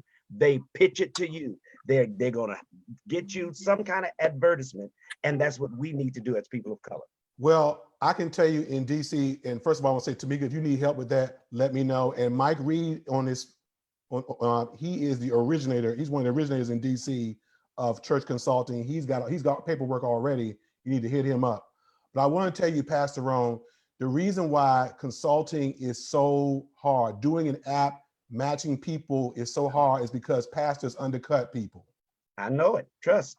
And sometimes musicians do it too, but pastors especially. It's time to mark them. Absolutely, I agree. I agree. It's time to mark them. It comes with consequences, but it's time to mark them. I do want to get questions though. Go ahead. The new pastors have no idea like how this goes, and they're like, "Oh, I got $50 to play a musician." Are you kidding me? No, so, yeah. They're not kidding. Right, but they still having the conversation. Phillip said earlier they were having a conversation about, do musicians, should they be paid? But some of them are willing. Some of them are willing. I have been a speaker at our Baptist Ministers Union here, and one of the things that I find very informative, because I have to come down on myself, when I talk to them about worship, praise, dealing with musicians, they're asking, is this material in print? Is this material recorded? Because there are many who want the material, but that's when we have to step up to the plate and say, all right, here it is. My question to Tamika is, what type of musician or what type of church do you normally place in the churches you service? Anywhere from Baptist, Pentecostal, but mostly Baptist. Mostly Baptist. I need to ask y'all some of these questions that people are asking. There are a lot of questions on here. So Dr. Ulysses Moyer says, what has happened to the Levitical principles and standards? The importance of ministry has become lost. Are they still significant today? I think we've answered that question. Yes, they are. I want to ask the question, do we really know what they are? Have they been written down? I would say I think that's the parallel to that. No. Thank you. No. And if they have been written down, we haven't seen them. Absolutely. So if you got something like that you want to share with me, please inbox me. Asking some more questions. Phillip, where do pastors find musicians who want to actually join and be a member of the church for which they play? I assume your pastor, Frankie Grayton. Depending on what city you're in, hit me up, let me know what city you're in. There may be some possibilities. I would say that if that's going to be Pastor Frankie Grayton. Go ahead. I'm sorry, Jarvis. You said Pastor Frankie Grayton? Yes. Hey, Pastor. Right. He's right here in Maryland. Phillip, I'm assuming that part of his prerequisite are he's looking for a musician who is a member or who would like to be a member. Yes. Would he embrace a musician who would not be a member? I guess that's his preference. I don't have to answer that, but obviously that's his preference.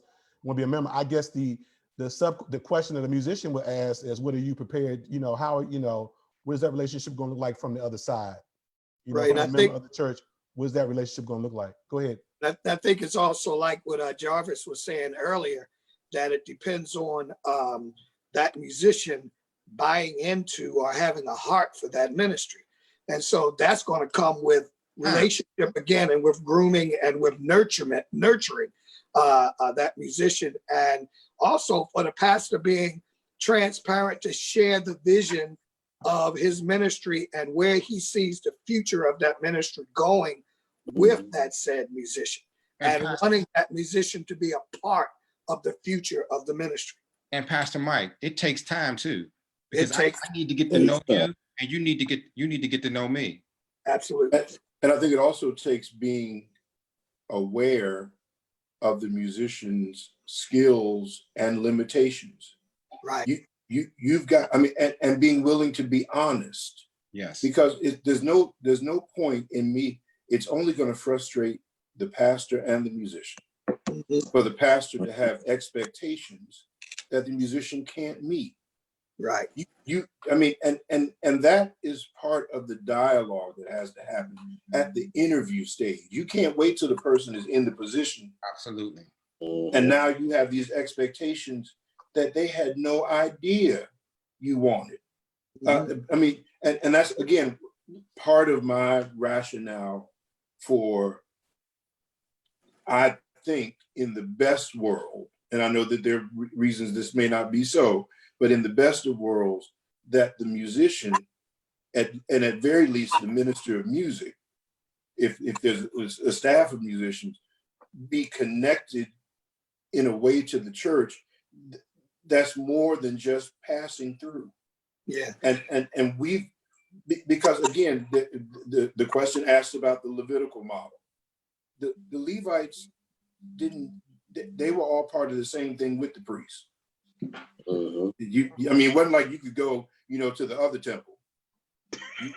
Wasn't that many back then. I'm saying, and this, but this is why Bible-based teaching from the pastor, and from other persons who the pastor may designate, but needs to be appropriately used in these churches. Because see, this notion that you can be at the church, but then not be part of the church, is, see, that's a challenge. That's why we have such strange spirits going around. And we don't want to talk about that. Well, Pastor, it can work. It can. It can work in situations where it can work, and it has worked. Well, but if you are kingdom minded, that's different. Kingdom minded, ministry minded, whatever kind of mind you want to have, I do believe it can work. Yes, sir. I've been in a situation where it has worked. I mean, I've been a member at First Baptist Church since 2004. 2000. I went there in 2003, not as a member. I was just playing there. In 2004, I joined the ministry. But I had played for other churches too, where I wasn't a member, and it worked. Like Jarvis said, they thought I was a member. And here's the thing too, I paid my tithes at my church, and I paid offerings at that church that I was at. Hello. When I was growing up, we don't want to hear that. We don't want to hear that part. I was told not to play at your home church. That's what the older musicians, when I was growing up, a little boy, they told us not to play at your home church. They did say that. The challenge becomes, what is the biblical model? Is there a biblical model for the New Testament church? That is true. And what about the neglected Levite? Hold on, before we get to that, I do want to clear up that Pastor Grayton was asking that question on behalf of someone else. He wasn't asking that question for himself. Now, getting back to your question, Melody. The neglected Levite. The neglected, expand on that, please.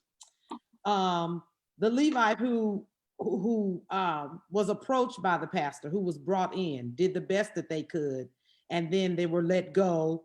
A lot like Jarvis is talking about, just let go, just any kind of way, because they didn't meet, they didn't rise to the occasion. You're up, yeah. You know, so then they get let go, but they've been in place, they've been faithful, on time, all the things that we constitute as being faithful. They've Well, done the new pastor came in and changed that kind of that situation. That situation, and so they're let go, or they've been in, or they've been a utility musician. Maybe they don't play keys, maybe they play congas, or they play sax, or they play whatever. And then someone new comes in and you're no longer needed.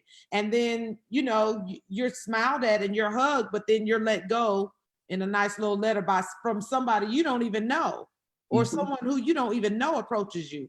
What about those people? My response to you is very simple. First of all, that soul needs to be ministered to. Somebody needs to minister to that soul, and it might not be that pastor or leaders in that congregation.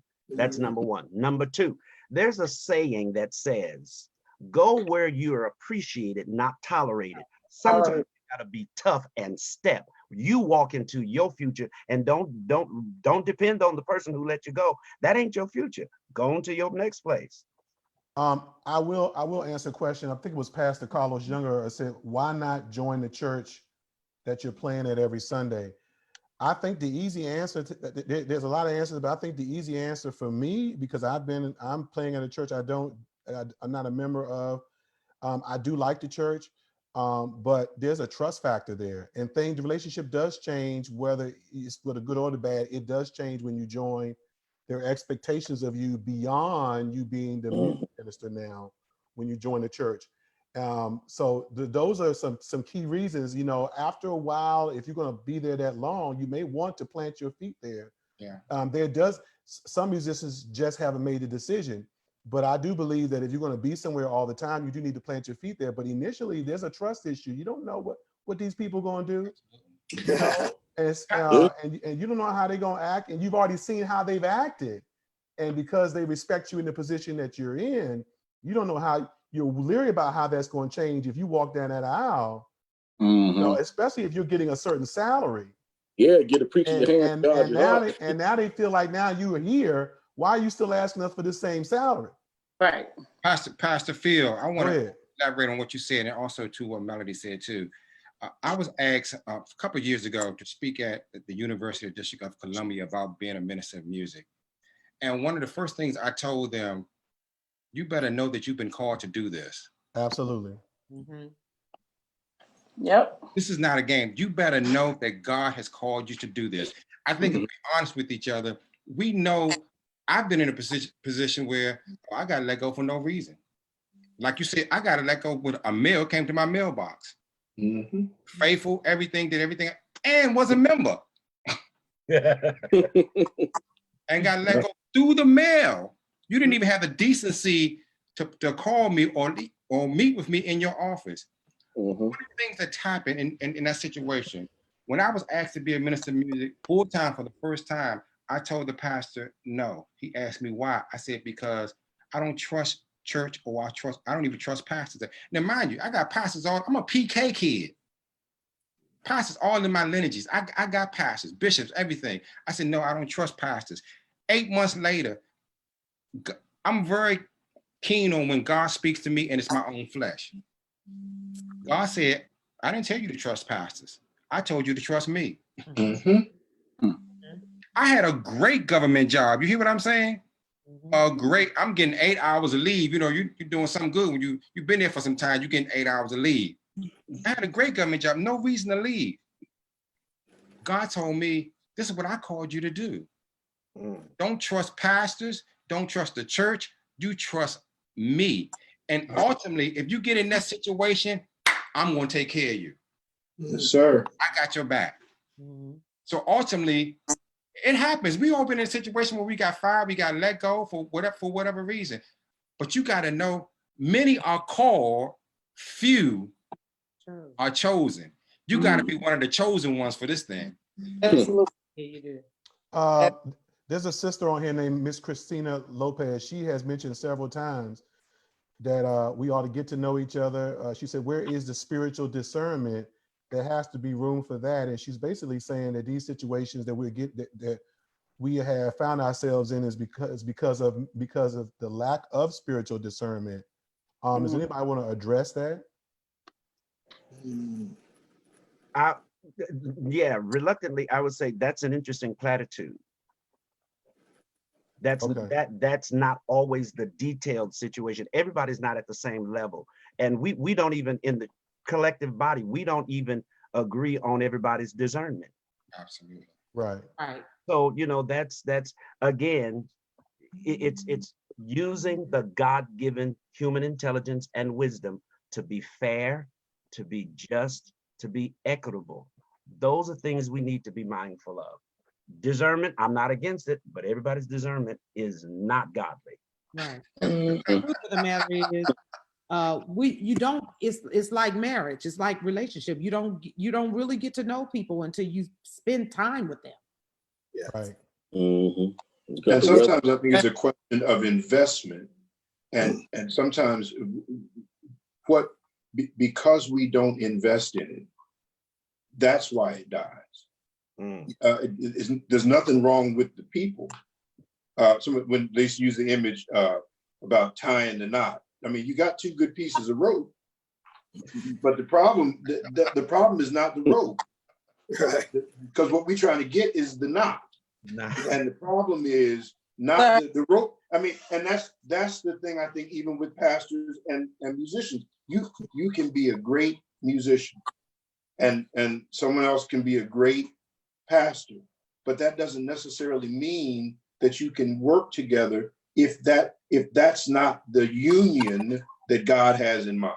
And I think often for us, we are trying to find a musician or trying to find a church as a musician, but we're not asking God about what this relationship is supposed to be.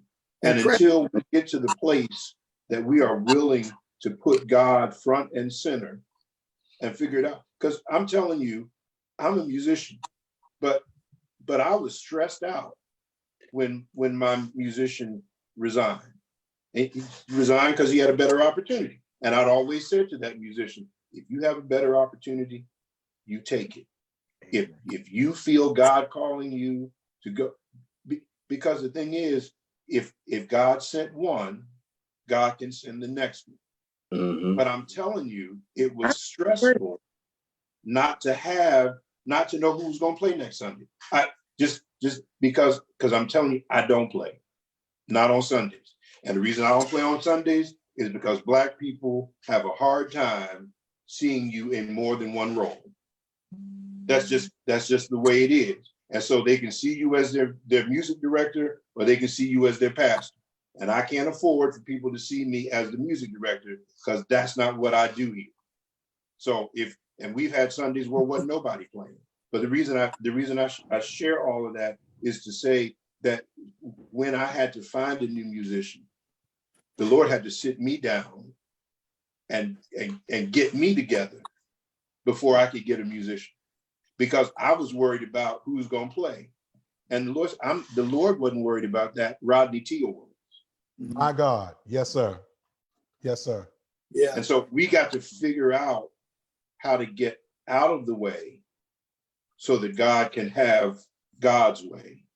And I know that sounds like a little church platitude, but it is the reality for all of us, because you don't get into leadership without being headstrong. And headstrong is not just dealing with other people, it's also dealing with God. Amen. That's a ready word right there. Pastor Reed, I know you've been wanting to say something. Actually, Sister Tamika said something to say first, and then I'll come in after her. Okay.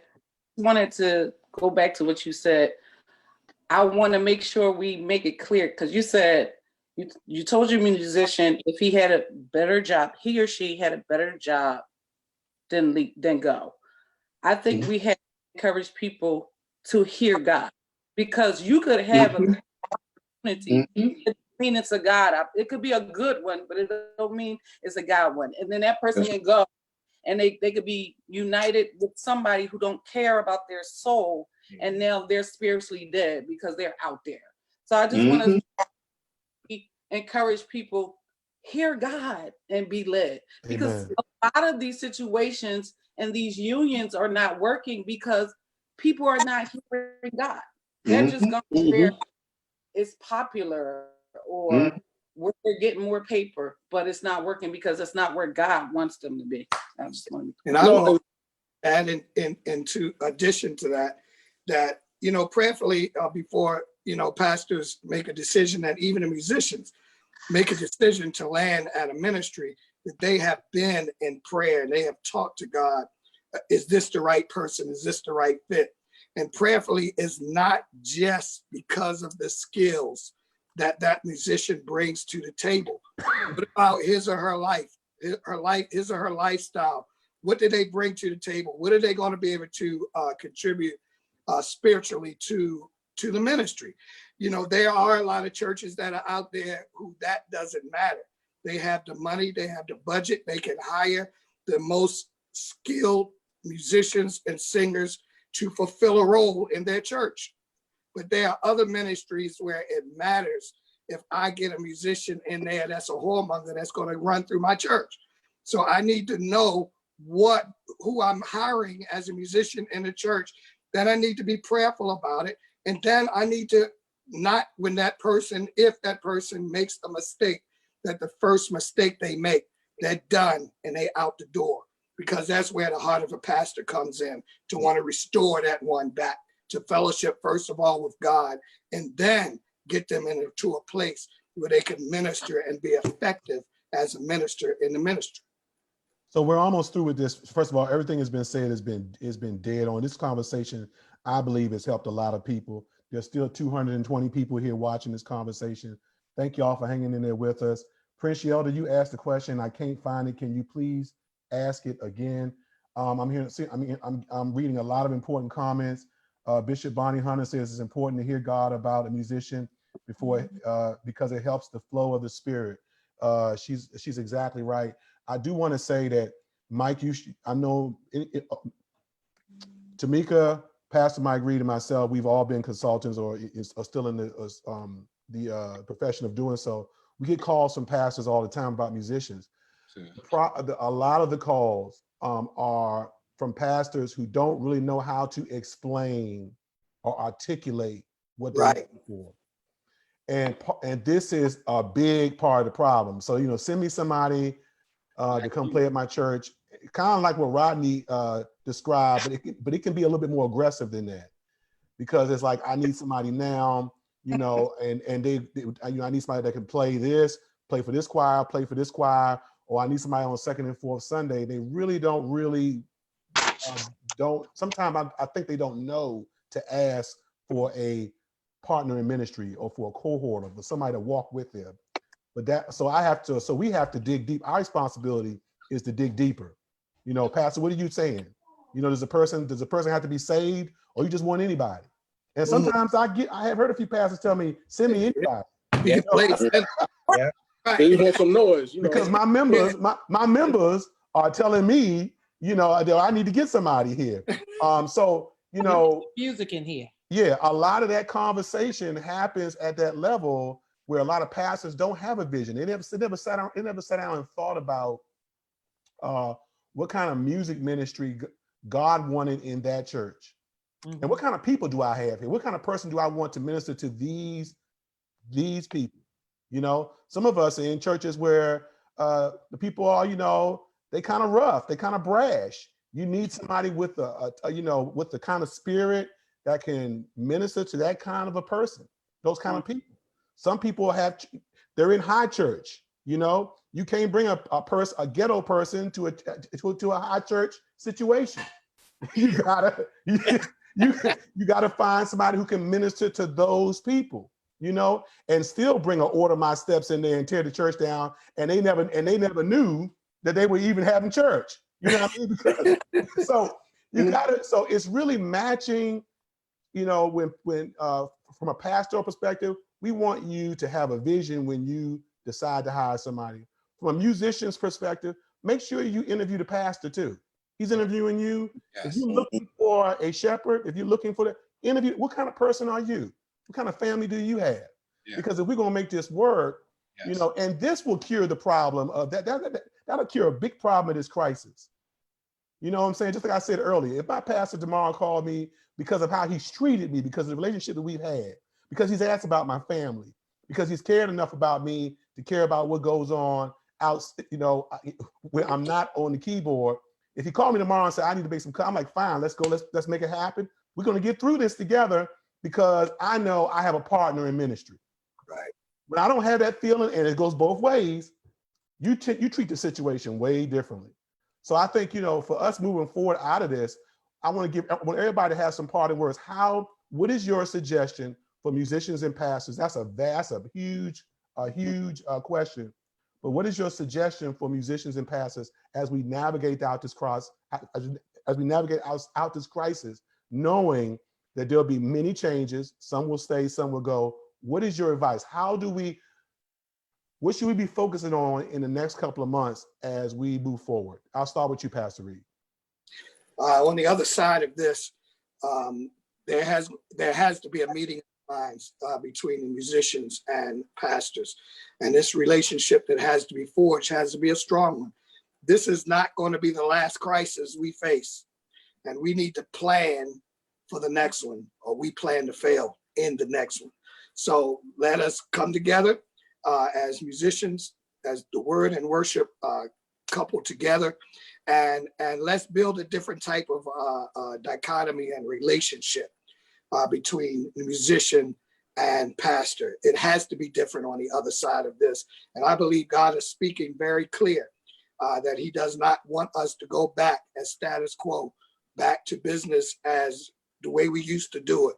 That going forward, we have to create a different level of ministry between these two. It is important. These are the last days.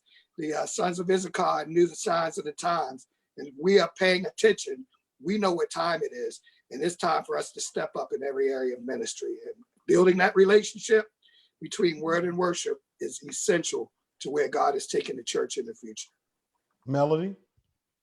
I think it is very important, no matter what we do, no matter what our positions are in ministry, that we continue to always focus on the center of the church, and that is Christ.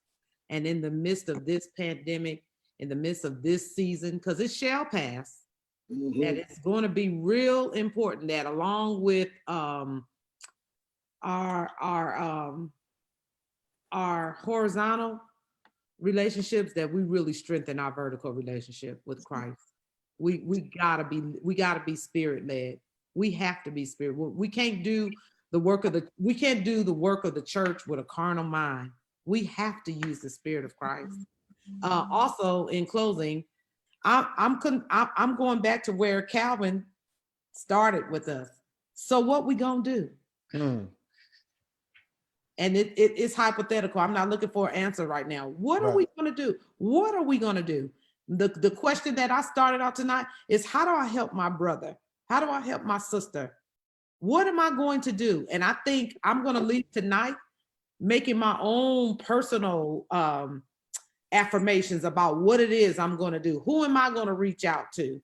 Who am I open to say right now? There's somebody out there that knows me. I don't know your situation, but you know me. So tonight you need to call me. You need to inbox me. Let's talk about it.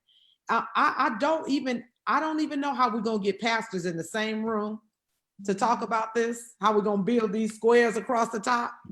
But it's incumbent upon us, Calvin, to get some more pastors that pastor other types of people. It's important that we not just gather in these circles that look like us, that we include some more people that look different from us, but are doing the same type ministry. I'm blessed to be here with you all. Thank you for having me. Thank you. Mike McCoy? I do want to thank you for having me be a part of this, Phil. I do think one of the things that we really need to do is develop serious heart-to-heart relationship with pastors and musicians. They both have to have a heart-to-heart relationship and mutual respect for each other. I respect the man of God. I respect the pastor of the house. Period. I just respect the house of God. But I also think that we have to develop relationship, not just in the church, but relationship outside the church. I think that's when you really connect with your pastors, when you have relationship outside the church, not just inside the church. So just develop heart-to-heart relationship and having mutual respect for each other. Amen. Tamika? I believe that we have to, as pastors and leaders, remain honest and upfront with with the people who work with us. If you don't know what's going to happen in the next month about, as it pertains to service, be honest with the musician, number one. Number two, like I said, treat each other like they're your family members. Like if they're younger than you, treat them like your nephew or your son as a pastor and musician, or your nieces and your daughters, or even your sister or your brother, and be genuinely concerned about their soul. And when we empower people to become their best self, then they become better for the ministry or for the team or for whatever they are a part of. And I also, what was the last thing I wanted to say? Hear God and be led. Again, that's my go-to. Hear God about everything. Hear God about, because God knows what's going to happen next with this pandemic. I just told this to the trustees at my church. He has the ability to prepare us, even though we don't want to happen next month. So we are staying in a posture where we can hear God, then we'll be okay. Amen. Jarvis? Yeah. One, I would like to challenge all the musicians, young and old, to not chase the dollar. Chasing the dollar will eventually jump up and bite you. Give a brief example. I played for a church only on third Sunday for probably about 3 or 4 years. One day, before I say that, while I was there serving, I went through possibly almost 4 ministers of music in about a 3.5 year time span. One day, pastor called and said, "Hey, I want to meet with you." I said, "Okay, great." He offers me the minister of music position. No lie, just shy of 6 figures. And I told him no. And he couldn't figure out why I told him no. I had a good situation with the other church ministry I was at, playing on the other Sundays.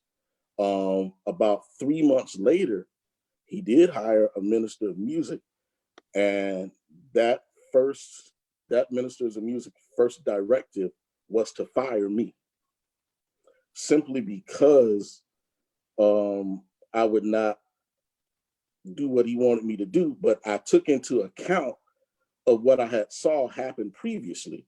Within a 3.5 year time, you've hired 4 ministers of music, and you fire them based on the way you feel when you get up in the morning. So I encourage musicians, you got to really put a whole lot of things into perspective. Yeah, the money can be good, but it can also be short-lived. Other thing I would like to say is to encourage the pastors and musicians to focus on team building. No one individual can carry the burden of a ministry and expect for it to be successful. Amen. The first thing will happen is you will get frustrated. The second thing will happen is you will get burnt out. The third thing will happen is nothing gets accomplished. We've got to learn how to trust those we put in different leadership positions, give them their marching orders, and give them the resources that they need to be successful.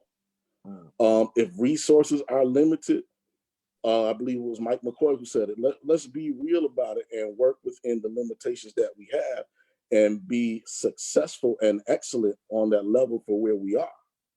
I've been to more quote unquote storefront churches that make better use of technology than some churches that got 600, 700, 800 members. For various reasons, of course, but these are the things that we kind of need to look at. The millennials, if you will, they are there. They are in church. I got disliked a little bit, if you will, for encouraging some of the parents of a children's choir to say, hey, this choir is not the place for your children. And they got upset with me. They in my house, they gonna serve the Lord, or they gonna do this. There are other things for them to do. Talk to your millennials, talk to your young people, find out what their interests are.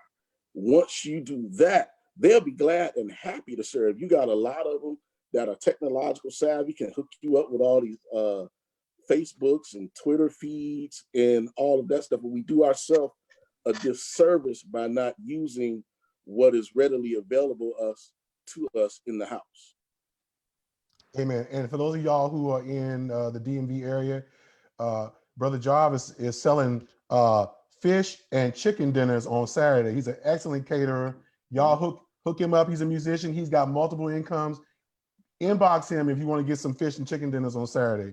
Now I can go from that to Pastor Teal. Yeah, let the fat boy follow the food. All right. I'm practicing social distancing from my refrigerator. First of all, so I wrote a couple things down because I wanted to try to do this quickly. I think moving forward, a key principle is going to be renewed integrity, that we need to say what we mean and mean what we say, which leads me to clear communication. And I think part of that clear communication is moving away from the verbal communication and writing it down and developing standards in terms of expectations. And I think an important part of this is developing relationships. And if you're going to be in leadership, you're going to have to know the people that you lead if you're going to lead them effectively. And I think it's important, particularly for pastors, to know that the musician, minister music, who's going to be their principal contact for that aspect of the worship service. And I also think we need moving forward to be willing to check our egos at the door and allow God to not be in charge in name only, but to really allow God to shape relationships, to shape worship, to allow God to do what God knows to do. Amen. Thank you for that. Last word, Pastor Roan. I stamp a ditto to what everyone has said. With that, pastors, musicians, clergy, minstrels, humble ourselves under the mighty hand of God, that he may exalt us in due season. Yes. Let's be submitted to Christ for real. And then in business, let's be men.